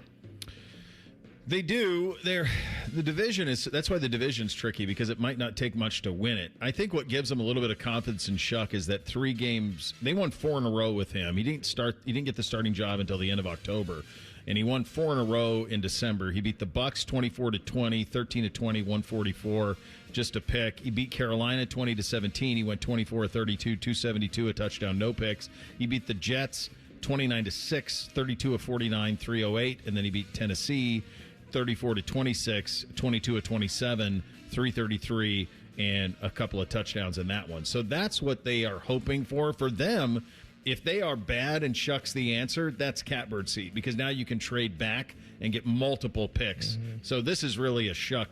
They need to figure out what they have with him. That's the only real job this year for the New Orleans Saints, as far as I'm concerned. They also brought in a safety net at quarterback in Mom Slayer Zach Wilson. Oh, gosh, he's still around. God bless him, Mom Slayer. Coach grade for the New Orleans Saints and Kellen Moore. C+. The second year, won 6 games last year. Not a very good roster. I gave him a B- because I think he's got a pretty good football mind, but I don't know if he's a good head coach or not yet. Yeah, I got to go C on this. It's hard to say. Too early. We'll find out if he's one of those follow me to freedom guys or if he's an X's and O's guy who could put you in a great spot. I would be encouraged if I was New Orleans how Shuck played in the month of December, though. So that would give you a little bit of cause for optimism. Uniform grade on the New Orleans Saints, Reese. I think it's a B. It's a solid uniform. The blacks with the gold helmet, I like. The alternate, the all whites, pretty good. They're away with the gold pants. It's a good look. Yeah, I like them. I give them a B- on this one. You definitely know it's them when you see it, but I've never really been in love with their colors or their uniforms. I don't like the white ones, Reese, at all. I think the black helmet is okay when they do it, but I'm not a huge fan. I think it's a B+ for me. I like it because it's identifiably them automatically. I love the fleur-de-lis on the side of the helmet. I actually love when they go gold, black, gold. They've been going the unitard look for a while with the black over black. I'm not as big of a fan of that. I like the breakup of the colors. So I think that it has a potential to be really good. I'm like you, Reese. I love their all-white ones, the throwback ones that Arch wore. I love those when Archie Manning played for them. So I think those are really cool as well. But I think overall, probably a B+. One franchise great you could add to this team. Who do you got, Reese? I'm going to give him Drew Brees. I think they'd win the NFC South. That would help. Yeah, I think that's the correct answer here. I also have a fondness for back in the day when they had, was it Ricky Jackson and Sam Mills at linebacker? I think either of those would fit very, very well on this team. Well, they had Ricky Jackson, they had Sam Mills, and they had Pat Swilling. And those dudes were ready to go on the defensive side of it. I think all of those guys would be good. I think Malcolm Jenkins would be really good, too, on the back end of their defense, just to kind of lead, show them how to be a professional. Malcolm could do that, and he absolutely loved New Orleans. But, yes, the answer is probably Drew Brees. Franchise tier for the New Orleans Saints. This one's a little tricky. To who dats, I'm going to give him a C. Yeah, that's where I was. I think this is a middle-of-the-road franchise, a perfectly average grade of C. Yeah, they had the Breeze run, which would have been an A run, right? But the question is, was that just all him and Sean Payton and the perfect storm of all of that? Because beyond that, there's a lot of bad in their history. I think you guys probably have it right. It averages out to about a C franchise, which for us on this scale is slightly below average, with S obviously being at the top. Win it all, building, busting, playoffs, what are they? This is a team I think builds. They're not a bust because I guess if you win, you tank and the fan base would be okay with that. If it nets Archie's grandson, I think the fan base would do cartwheels over that. Yeah. Can I say a build that's going to be a bust? Because I think that's the road build. That's what I think that's the road they're heading on. Because like I said, I don't like a lot of the young pieces they've added. I do like some of the pieces, but obviously this is going to come down to Shuck especially. I think that at this point we would call them building. Kellen Moore in year 2. I like their young talent a little bit more than Bake does, but it'll all really come down to Shuck and if he's a guy or not. It's kind of that simple. A team that probably ought to be the favorite in the NFC South is the team we're going to do next, and yet they are in a transition as well. 8-9 last season, the Tampa Bay Bucks. What do you do with Baker Mayfield, among other things? We'll get to that coming up next. Bishop and Friends right here on The Fan. We know everything about you. We know you love the Buckeyes. We know you love the Jackets. We know you're wearing a red shirt. I just freaked the hell out of someone. The Fan. Common Man here for Germain Hyundai, where right now $99 a month gets you your choice of a 2026 Hyundai Elantra or a 2026 Hyundai Kona. A brand new Hyundai for just $99 a month. And only at Germain, get free gas for 3 months. And with Germain's $1,000 price promise, no one will sell you a Hyundai for less. Find your $99 Hyundai today at GermainHyundai.com. With approved credit, Elantra $44.95 down, Kona $39.95 down, plus tax, title, first month's payment, 7,500 miles per year, ends 8/31. This is This Date in Reds Baseball with team historian Greg Rhodes. In the early days of baseball, many cities in the U.S. still had what they called blue laws, which restricted activities on Sunday to encourage respect for the Sabbath. and that meant no baseball games. But on this date, August 19th in 1917, the Reds and the New York Giants played a Sunday game in New York. Some 30,000 people attended, a big crowd, and it benefited the families of soldiers serving in World War I. But that wasn't enough to keep the two managers out of court. They were forced to appear and admit they had organized a baseball game. But the judge let them off the hook, saying it was for a good cause. Off to court for a Sunday baseball game this August 19th, 1917. This date in Reds baseball. This date in Reds baseball is brought to you by the Cincinnati Reds Hall of Fame and Museum, presented by Dinsmore. Celebrating greatness, preserving history, providing inspiration. As summer starts winding down, it always seems to happen the same way. The backpacks are packed, the school forms are signed, and suddenly the calendar fills up faster than you ever expected. Between the last-minute appointments, school shopping, and getting everyone back into a routine, it's easy for those projects around the house to keep getting pushed to next weekend. Here's the good news. Your roof doesn't have to be one of them. At Newman Roofing, our team of value-driven professionals makes the process simple. You'll get honest answers, clear communication, and recommendations built around your home's needs. No sales pitches. Whether it's a new roof, siding, or gutters, we'll help you check it off your to-do list with the kind of white glove service that's earned the trust of families across Central Ohio for more than 30 years. So instead of worrying about your home, you can spend what's left of this summer making memories with the people who matter most. Newman Roofing, built around family. Ours protecting yours. Call 614-NEW-ROOF or visit newmanroofing.com today. Football season is here. Make sure your internet is ready. Kinetic's 100% fiber gives you the fast, reliable connection to enjoy live football on YouTube TV and watch up to 4 live games at once with Multiview. Check real-time stats and catch more big plays without missing a snap. Take your game watching to a whole new level. Switch to Kinetic. Save up to $120 on your first year of YouTube TV. Visit GoKinetic.com for details. Subject to availability and eligibility. Terms, conditions, and restrictions apply. Cancel anytime. Kinetic. Internet better. Helping a new driver get ready for their road test? Here's a convenient new way to make the most of your 50 hours of required practice driving time. The Road Ready Ohio app, available now at no cost to new drivers and their families. Road Ready Ohio keeps track of your driving experience together, providing feedback and safe driving tips. It even generates the documentation you need for the Ohio BMV. The Road Ready Ohio app, free to download in the Apple and Google App Stores. Driving around railroad tracks and trains demands extra attention, especially with a recreational vehicle. Before you go, plan your route, know your length, your braking distance, and what to do in an emergency. If your vehicle gets stuck at a crossing, find the blue and white sign. Get everyone out and far away immediately. Always expect a train. They are quieter and faster than you think. See tracks? Think train. For more info, visit oli.org. Think you know Buckeye football? These two say, hold my beer. The Beat with Austin and Berm. Sponsored by the Waterworks. Daily on the Fan's YouTube and wherever you get your podcasts. Your home of the Buckeyes, The Fan. Fan weather. From the Logan AC and Heat Services Weather Center. We'll see a mostly cloudy sky continue into the afternoon. There's a chance of scattered showers and thunderstorms, but a lot of that activity will hold off until late. Highs end up around 80. Areas of rain and thunderstorms overnight. Locally heavy rain is possible. Lows in the mid-60s. For tomorrow, some showers possible early, then decreasing clouds in the afternoon. Highs again near 80. For The Fan, I'm 10 Weather Impact meteorologist Justin Gertz. Miss a little, miss a lot. Catch Bishop and Friends wherever you get your podcasts. It's free. Sponsored by Atlas Butler Heating, Cooling, and Plumbing. The Fan. The perfect show for quarter zips and khaki shorts. You're listening to Bishop and Friends.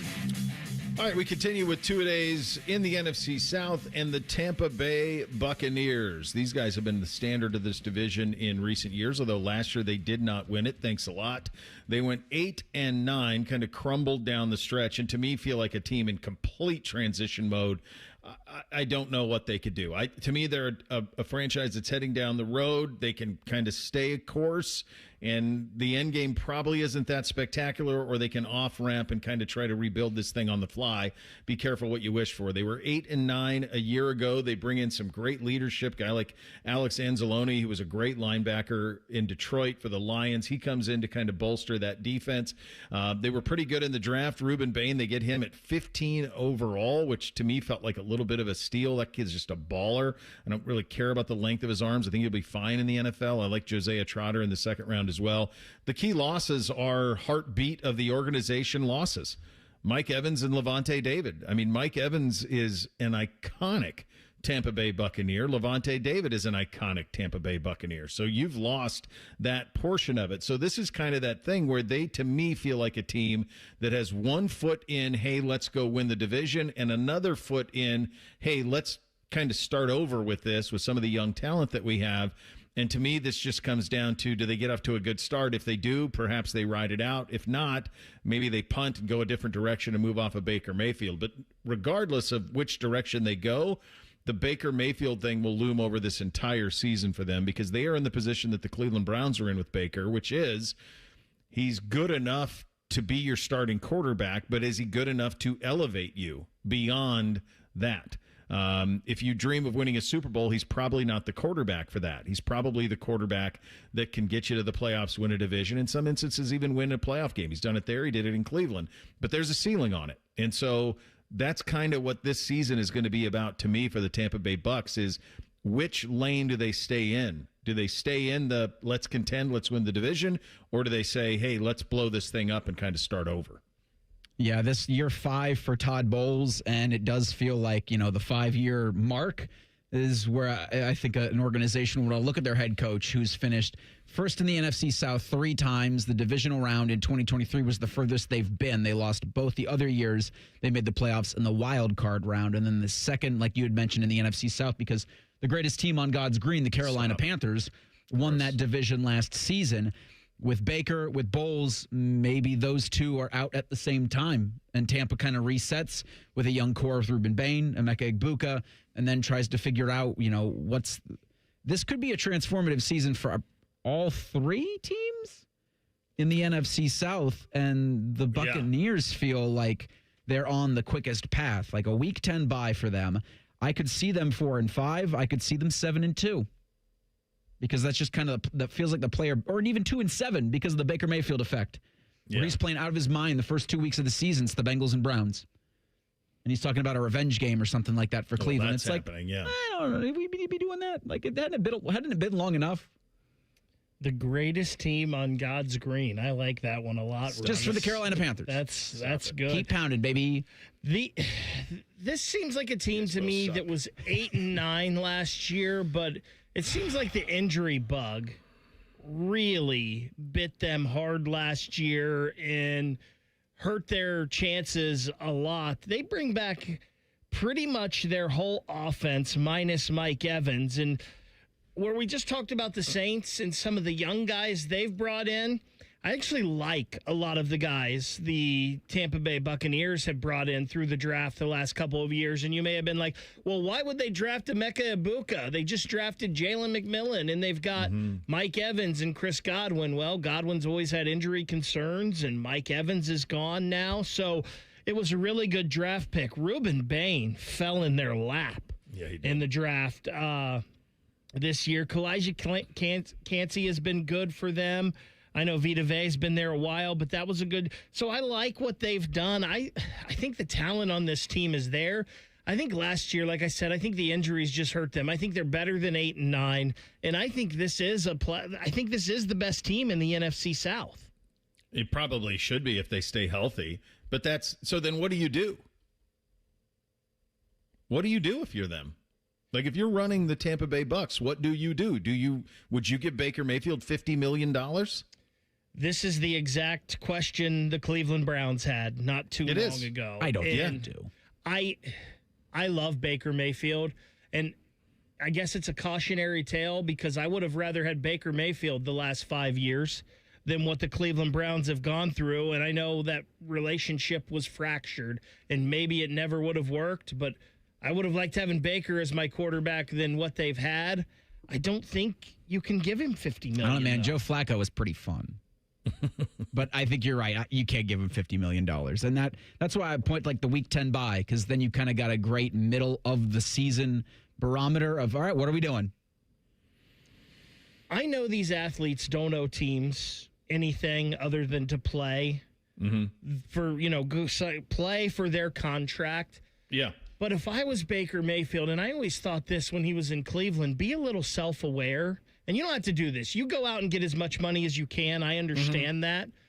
But maybe take just a little less so you have stability, you have guaranteed money, and then your team can build a team around you. And Baker's definitely a guy when there's a team around you that can get you places. I mean, they were a targeting call away from possibly being in the AFC Championship game. Yeah, I mean, that's the thing that's so hard about him. That's why it's such a hard evaluation for him, because you get, I say this all the time about him, he's the best front runner in sports. It's a compliment. When it's going good and when he has talent around him and when he is in a position where people are believing in him and telling him how great he is, he thrives. And he's a lot of fun. Like, he's fun in the locker room. He's fun with the fan base. He's chugging beers. Like, he's doing all of these things. But when it goes bad, you get like the press conference he had earlier this month in Tampa, when you just go, gosh, do we have to do that? Why do we got to do that, man? Like, so that's the thing you get with him. You get the full spectrum, positive and negative, and I don't think that that's a $50 million quarterback is probably the position that you end up in on this one. Let's hit the categories on the Bucs. Let's start with the coach grade for Todd Bowles, Reese. I'm going to give him a C+. 3 of 4 years they've made it into the postseason, but they've advanced only past the wild card round once. And last year was a disappointment, so slightly above average. I think Todd Bowles is an A+ defensive coordinator. I think he's a C head coach. There just aren't enough. There aren't enough great coaches. Like, you kind of we go offense for a little while, then we go defense. Yeah, I think he's a B, C+, B-, something like that. Feels like his guys respect him. He's never had issues with players turning against him or anything like that. They've won more than they've lost, so I'll go B- on him. Uniform grade for the Tampa Bay Buccaneers, Reese. It's also a C+ for me. Like, I've never loved what they do a regular uniform standpoint. The home red top, the away white top, they're okay, but those throwback creamsicles are an A+++. So that's why I average it out to a C+. I don't go A+ on the creamsicles, but I do go A-. I think the everyday Tampa Bay jersey is like a C-. I think, and this is funny, like, as a kid, I thought the creamsicles sucked. I just thought, who would ever want to wear that? And maybe that's just because they lost a lot. I love them now. They look beautiful now, especially the all-white one. Like, it just really pops. But as a kid, I thought they really sucked. I mean, who would have 2 shades of orange? Like, it just was a weird uniform. I think that this uniform has never really been great. I think they've always kind of been like the sort of Raiders, and they just haven't ever landed the plane on it in terms of what the look should be. Sort of Raiders. You know what I mean? It's just take little components here or there, just kind of a weird.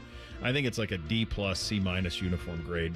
One franchise great you could add to this team, no Tom Brady, Reese. Mike Allstott would be fun. Oh, that was a different time and a different era of football. Warren Sapp's probably the right answer here, but I thought about Warren Sapp, but I think their defensive tackles are pretty damn good. They're really good at wide receiver, I believe. I think they're fine at running back here. Maybe you could say quarterback, and you could go like Steve Young or Tom Brady, although their time there wasn't long. I'm going to go Derek Brooks because he was a monster at linebacker, and I think their linebackers are okay, but they're not great. I love the Derek Brooks play. I think because he's such a quiet dude, and got to know him a little bit when I was in Tallahassee because he was on the board at Florida State and was a Seminole great. He's awesome. I think it's Mike Evans. Who they just lost. Like, if you just put prime Mike Evans back on this team, Bake's throwing for 5,000 yards. Like, that's kind of all you need, and you'd win this division by a landslide. Franchise grade for the Bucs. S being the best, F being the worst, Reese. I think this is a B tier. They become that, I think. Yeah. Certainly, lucking into Tom Brady the way that they did, and then they pivoted from those stupid Arena Bowl uniforms. Mm-hmm. I have this franchise as a B-, and I know it's different regime and all of that, but there was a time this was the worst franchise and team in football, And I still have that in my mind, so that's why I guess I go B-. They've won 2 Super Bowls in the last 25 years, 30 years, so it's hard to, bang them too hard for that. But to me, I still think it's a C+, B- E franchise is probably what it is. So from a tier standpoint, I'll go C tier. Even though they got the 2 Super Bowls, it's strange the way that I kind of view that thing. Win it all playoffs, building or busting. There might be this might be road to nowhere. I'm not sure. This is a bust. Reese? Busting? Yeah. I think this is a playoff team. I think if they stay healthy, they win the NFC South and they're in the playoffs. They probably are a playoff team, and that's a product of the division, but I'm not betting on it, as was evidenced last year. Evan Klosky, sports director, WTSP 10 in Tampa, will join us in 2 minutes. Bishop and Friends right here on The Fan. How many of you have had your garage floor done? I'll wait for the answer. Yeah, that's enough. How many of you think it looks like crap? That's because it is crap. One quick call to Comer & Cross Concrete Floor Coatings at 1-800-NEW-FLOOR, and they can install a gleaming new Comer & Cross garage floor in 1 day. A Comer & Cross garage floor is the gold standard. It's like pulling into a new car showroom every night. And here's the best part. It is guaranteed your garage floor will never chip, crack, or show tire lift like epoxy or paint ever. And listen, you lazy bum, they'll even take the stuff out of the garage for you. They're all certified uniform pros. No subcontractors at Comer & Cross. This is a premier product with premier results, and they hired a premier endorser to tell you about it. For your quick and easy Comer & Cross garage floor quote, call 1-800-NEW-FLOOR now. That's 1-800-NEW-FLOOR, or go to comercross.com, C-O-M-E-R cross.com. Get in the zone, AutoZone. John always listens to his truck. So when his brakes start talking, he goes to AutoZone, where a helpful AutoZoner gets him the right parts. If John has time to put them in, he borrows a kit with Loan-A-Tool. And if he doesn't, he gets a free shop referral. No hassles, just help. Everything you need, nothing you don't. Get in the zone, AutoZone. Deposit required for Loan-A-Tool. Restrictions apply. Hey, Mom, now that I have an after-school job, I think I want to buy a drum kit. Okay, Rockstar. Let's look at your account. When kids start making money, Chase has easy-to-use tools and expert bankers to help them learn how to manage it.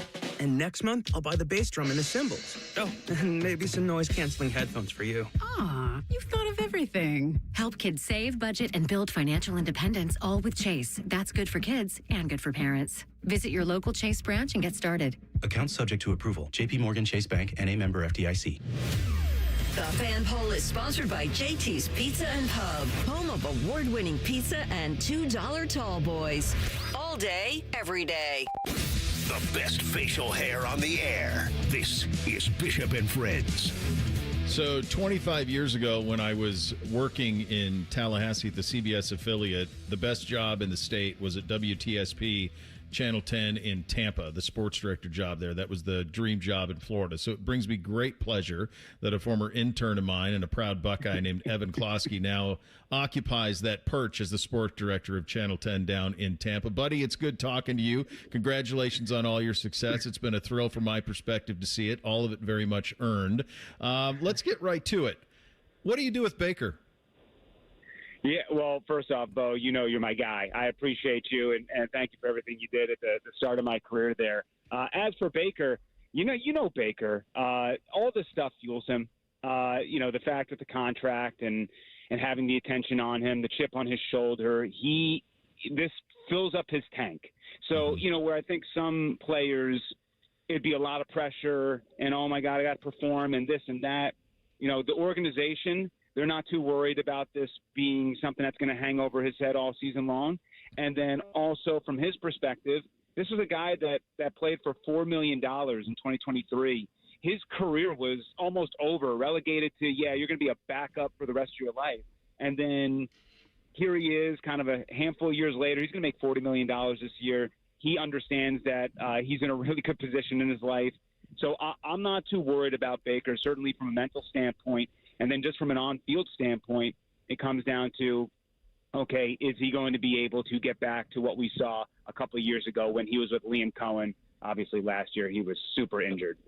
Yeah, and the thing that's so tricky about him is, and I think some people forget this, like when he signed with Tampa, it was to compete with Kyle Trask. Like he wasn't given the job. right? Like he had to go, let alone everything with Carolina and the Rams, right? Like he's kind of everything he's gotten, he has earned on this road back. That's the thing with Baker. Like, the adversity has hit him, right? He came into the league. He was a little bit of the golden child, a little bit arrogant. He still kind of is, and he'll admit to it. but the fact is, he did get smacked upside the head by the league, right? Everything it all was crumbling down in front of him. And he was able to pick himself back up. He was able to find success. He was able to figure out a path to being a starting quarterback in this league, one that can at least argue and fight for a big deal. Whether he's going to get it or not, remains to be seen. But it's not crazy to think that he's deserving of some sort of 3-4 year extension. It's whether the Bucs want to give it to him. But the fact is, I think he's living a little bit on house money with everything that's happened in his life and the way he was able to come out on the other side. And again, he's just a dude. When you push this guy up against a wall, like, he's going to fight back. So he really, like, it drives him and it does fuel him. And, the Buccaneers think it's going to bring the best out of him. And the best case scenario for the Buccaneers is that he balls out and they have to pay him a bunch of money, because you know what? That means they had a hell of a season. Absolutely. And I say this all the time about him, and I was around him a lot for the entire start of his career. He's the best front runner in sports. When it's going well and when everybody believes in him, he just gets emboldened. Now, I saw the other side of it too, and he can become pretty cancerous, and I think he's grown up from a lot of that. I think what is going to be interesting about this is the Bucs are almost in the exact same position that the Browns were in when the Deshaun Watson opportunity came available for them. And obviously, retrospectively, you would not have done that deal, but at the time they thought they were getting the number one passer in the NFL, and they said, well, this guy could elevate us to a Super Bowl. So I think the question I'm curious about from your perspective and the fan base perspective down in Tampa is, do they believe that Baker Mayfield is a true blue franchise elevator quarterback that they want to be in business with in the next 5 years? Does it really come down to this season? Don't they know already? Yeah, well, that's the thing. Here, just from a fan's perspective, there are a large chunk of fans that just love Baker, which I think was very similar in Cleveland, right? I mean, he's got an infectious personality. Baker's moved his family here. He's a part of the community here. So there are a lot of fans that say, hey, this is our guy. And then there are a lot of other fans who say, I'm not so sure about sinking $55, $60 million a year into this dude who hasn't necessarily, taken us close to the promised land. He just collapsed last year, everything. And regardless, I think that from my feel on this is that the Buccaneers, they're at a pretty big inflection point, right? Mm-hmm. Let's say the season doesn't go the way that they want it to go. Todd Bowles is on the hot seat. They might have to change head coach, which means they have to change their offensive coordinator again, which means you're going to have to bring in a new head coach, a new OC. Do those people want Baker as their guy if things go south? And then if things don't go south, hey, you just pay him the money, you move forward. There's great building blocks here, and, away we go. But I think the Buccaneers see it as two things. A, we can buy a year of information. Let's see where our organization is at. We're confident in it, but you know what? We can't ignore the results that happened last year in that collapse. And then B, if we can get the best out of him and maybe hold this a little bit above his head, what's the one thing you're going to do if you're Baker Mayfield this year? What's the one way you're not going to get paid next year? Getting hurt. So you know what the number one knock on Baker Mayfield is? Slide. Don't face the contact. Yeah. Please give yourself up. Throw it away sometimes. So maybe by having the contract in the back of his head, he actually does some of the things that the organization's been asking him to do, which is protect your body. Because last year, the guy got banged up. Some of it was bad luck, but a lot of it was self-induced by, hey, you can't always be that dog. Yeah. No, I mean, it's so funny. It's a lot of the conversations that they had up in Cleveland. Very similar. He's at a different stage, and so are the franchises. This looks like the best team in the division, though, right? I mean, we did the Bucs and we did the Saints. We'll do the Carolina and we'll do the Falcons tomorrow. Like, on paper, this looks like the team to win the division. Probably not a contender beyond that, but if it goes that way and they get back to being atop the division, who are some names that you've gotten an eye on in training camp that have jumped out? First off, Reuben Bain Jr. The thing is, and you know this, you talk with team officials about first-round picks, and usually when you talk with them, they say, things are looking good, but, we got to see how they're picking up the playbook, or we got to see how pads are, and they try to temper expectations because they don't want too much of it on a first-round pick. The minute that this guy has stepped in the building, it has been just praise upon praise. And as I'm watching him in training camp, he looks like the real deal. Like it does feel like people way overthought Ruben Bain Jr. in the draft because he just has some smaller arms or whatever it might be. And the fact is, for Todd Bowles to have a guy like Ruben Bain Jr. to help that defensive line, assuming Vita Vea is going to be a part of this season, which is a different conversation. I do think he will they'll figure that out, and he will be a part of this year. But I think having that group of four, Vita, Kalijah, Yaya, Ruben, that completely changes the complexion of the defense and how they can put pressure. So that's certainly someone defensively that I have my eyes on. The other guy, like offensively, Kenneth Gainwell Jr., I know everybody knows him from Pittsburgh last year, and he was a safety valve for Aaron Rodgers. He is going to do similar things here in Tampa Bay. He's going to be able to give Bucky Irving a little less time on the field. He got hurt last year. I think they realized this guy is not big enough to be a bell cow. Let's run him 15 to 20 carries, and then we can also use Gainwell, not just in the running game, but obviously as a receiver. And Zach Robinson's going to deploy him and Bucky at the same time. So those, I think, are two new guys to the organization who are really going to help, along with Alex Anzalone at linebacker, where this team has struggled mightily in the middle of the field with coverage, and Anzalone is going to fix all of that. So I see shades of 2019 Buccaneers defense under Todd Bowles when he first got here. I feel like he's finally starting to build this defense the way that he wants it. Maybe the cornerback depth isn't as good as he wants it, but a lot of things have been fixed from last year to this year. Great stuff, buddy. I'll get you out of here on this one. How's fellow Buckeye Mr. Hartline doing down in the Bay Area? Brian Hartline's doing well. You know, he actually had camp. I was able to see him before camp started, talked with him a little bit, and then also he still has to name a starting quarterback there at USF. But you know, the great guy. The talent at USF is insane for the level that it is and the resources they're providing. They're going to open a new on-campus stadium next year. So where USF and South Florida are going are great. Brian's he's at least being taken care of from a hierarchy standpoint. And now we'll see how he does year one. That's going to be the big thing of now can he implement it to wins and losses? Because we've seen a lot of great recruiters, you know, in college football. There's one thing to bring in the talent, and there's another to get the wins and losses when it matters. But at least at this level, I'm super optimistic on him. And you know, I still yuck it up with him about Ohio State. We have that in common. Very good, buddy. Thanks for your time, man. Greatly appreciated as always. I appreciate you. Have a great one. There he goes, Evan Klosky, sports director at WTSP 10 in Tampa Bay, joining us on the Bryan Heating and Cooling Systems Fan Guest Hotline. We get you're officially endorsed in 3 things on the first Friday. Coming up next, Bishop and Friends, right here on The Fan. We used to have a billboard with our host's face on it, but only ugly people work here now. You mama say you ugly, hey! The Fan, Ohio's sports destination. Ohio State football. Training camp report. This report brought to you statewide by Safe Lot Auto Glass and Bob's Discount Furniture. There'll be a new element with Arthur Smith, now the offensive coordinator for the Ohio State Buckeyes. He was asked about their operation. It's all logistics. You know, when you're subbing guys in and out, or if, you know, a guy comes out, like, you got to be clean because, you know, once they put that ball down, they wind that play clock quick, and we want to be clean operating, and you want to be able to change up the pace, and sometimes tempo is on the ball, and then cadence is a weapon. People have, I mean, everybody's got the same analytics, or they can use AI now, whatever it is, they have the same numbers, but if you're consistently snapping, whatever what you're doing, you're snapping the ball at 2 seconds, those guys are going to pin their ear backs, or one, if you're late in the shot clock every time.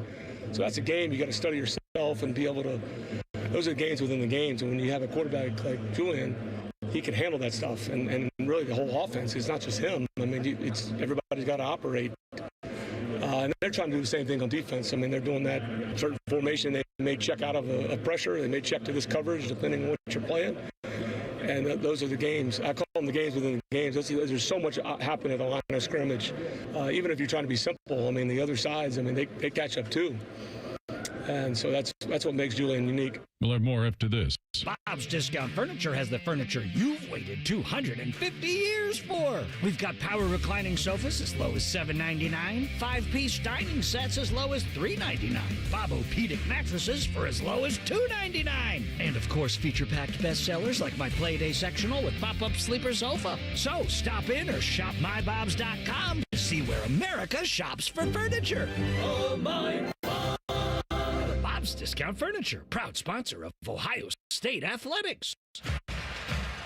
Hi, this is Paul Keels. This Buckeye season, don't let a broken windshield ruin your game plan. Safelite Auto Glass makes it easy to get your windshield fixed with their mobile glass shops all over Central Ohio. They can come to you anywhere, giving Buckeye fans more time for game time.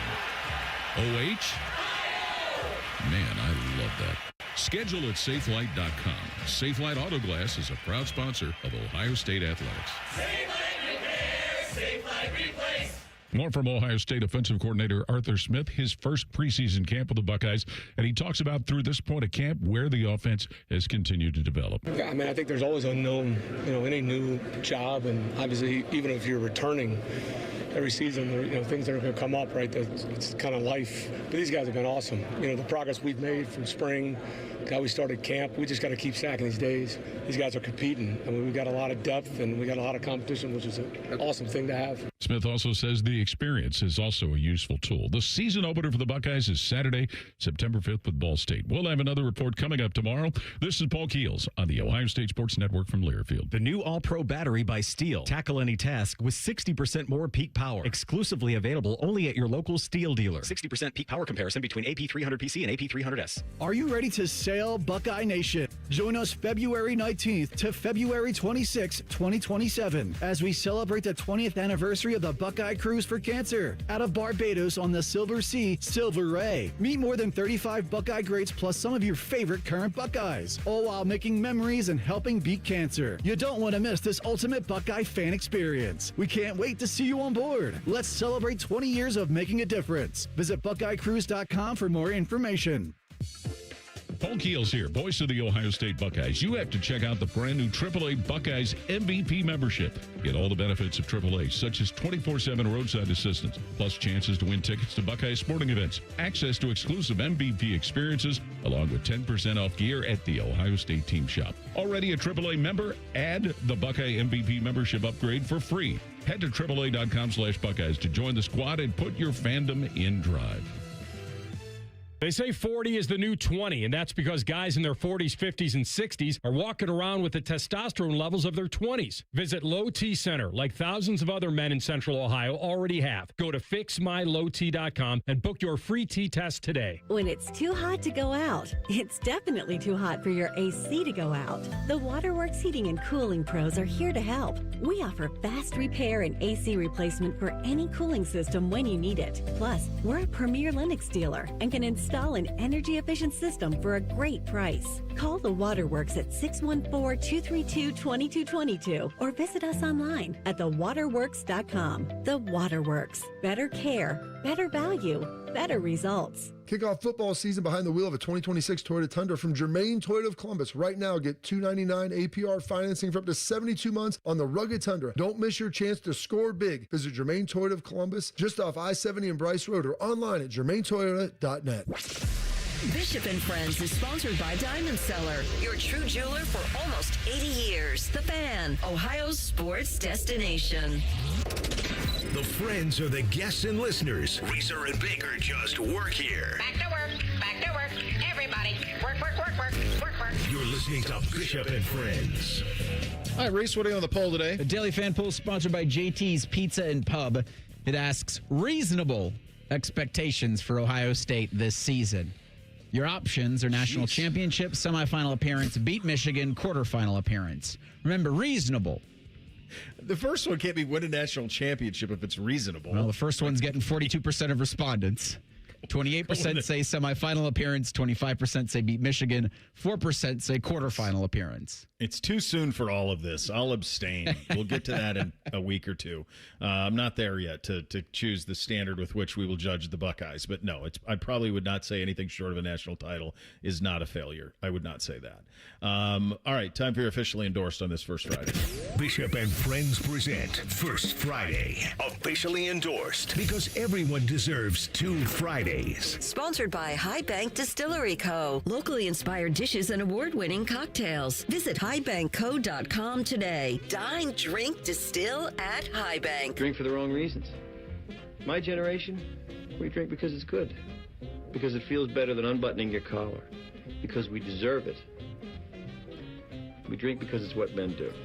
This is an interesting one. We're just going to go with a straight whiskey endorsement today. So I stumbled into a liquor store here in the last couple of weeks, and I saw a bottle of Old Fitzgerald 7-year aged bottle in bond 100 proof. And I just honestly like the look of the barrel. I thought the bottle looked cool, and I've had the birthday bourbon, and that's top shelf. It is a mash bill of 68% corn, so I'm typically the ones I kind of gravitate to are the ones that are more of a wheated mash bill. So this is just a 20% wheat mash bill, so it's atypical for what I like, but this one hits right, man. It's really sweet. Their stuff is good, real brown sugar finish to it, got some spice and some vanilla in there as well, but really nice as a pour over a big rock. Throw a cherry in it and away you go. But it's a delight. It's a good one. Very, very good one. I saw that one maybe 2 or 3 weeks ago at the store that I frequent, and I didn't grab it. I kind of wish I would have now. Yeah, it's a good one. It's cool. I stumbled into it. So officially endorsed on this fine First Friday. Time for 3 things. Hit it, fellas. 1, 2, 3 things. Sponsored by Newman Roofing. For all your roofing, gutter, or siding needs, call Newman Roofing today at 614-NEW-ROOF or visit online at newmanroofing.com. All right, number 1 for me. You see, kids, there were these things called CDs. And on these CDs were a list of tracks and songs that came in order, but you could skip over them from time to time. But you would put them in an apparatus and it would play your music.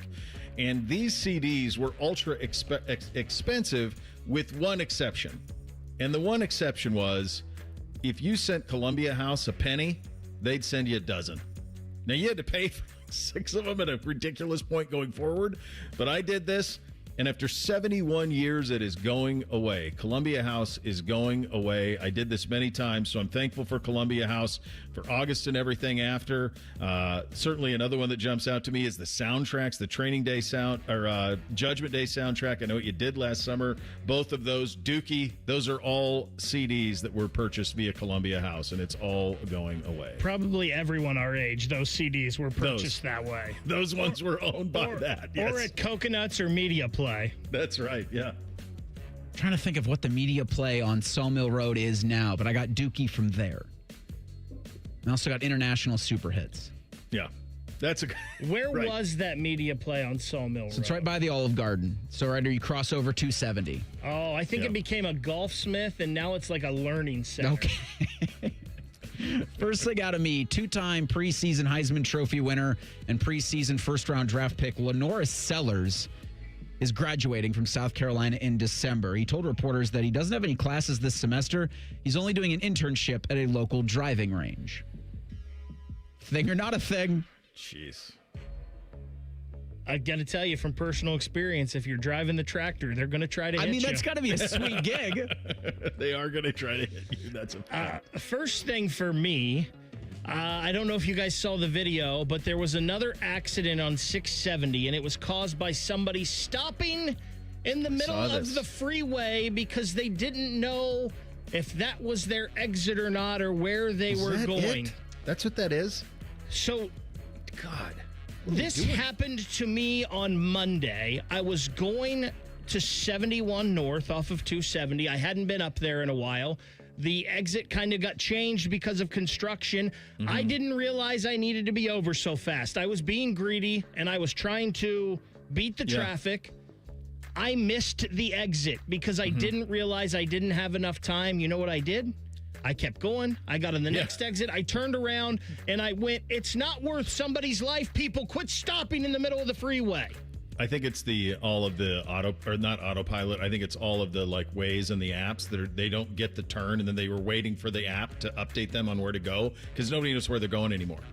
That's my theory on that. Is it mine? Oh yeah, it's mine. First. Sorry, that one, there was a lot to that. A lot of meat on that bone. Number 2 for me, first day of school in the books for the boys. Everybody just crushed. Everyone was happy. Good days, all of it. But my God, were they zonked. I've never seen this. Beamsy voluntarily went to bed at 7:55. That's how tired my guy was. Dang. 6 a.m. came early for him the day before. So he went to bed on his own at 7:55. Sounds like me after golfing 36 holes. Right. You get older, you got to up that bedtime by an hour or so at least. NFL's got their second week of preseason games starting tomorrow. Raiders, Texans, 49ers, Chargers is your Thursday slate. On Friday, the Jets are playing at the Steelers. Will Howard's going to make the preseason start for Pittsburgh. It's just going to be Will and Drew Aller, the quarterbacks that Mike McCarthy plans to play on Friday. There was probably not enough room for all three of them, including Aaron Rodgers. Mason Rudolph's not going to play. He looks like he's going to be traded, but hope the best for Will. Second thing for me, ladies of Upper Arlington and Grandview, I don't know if you have a shot or not, but this is your last night to do so because our boy's getting married tomorrow. Yeah, no shot. So Reese won't be here tomorrow because he's going to be partaking in his nuptials at the courthouse. So congratulations, fella. We'll miss you the next 2 days, but enjoy it. We just got to get you there, Reese. The collective number 3 from all of us. We got to get you there. There's one more First Friday where you could be tempted. Stay between the navigational beacons, my friend. Keep it straight. Nothing to see here. Knock 'em dead tomorrow, buddy. Thanks. Looking forward to it. It'll be something. Yes, it will be. It'll be something very, very cool. We'll reconvene tomorrow. Rothman and Ice coming up next. Bishop and Friends right here on The Fan.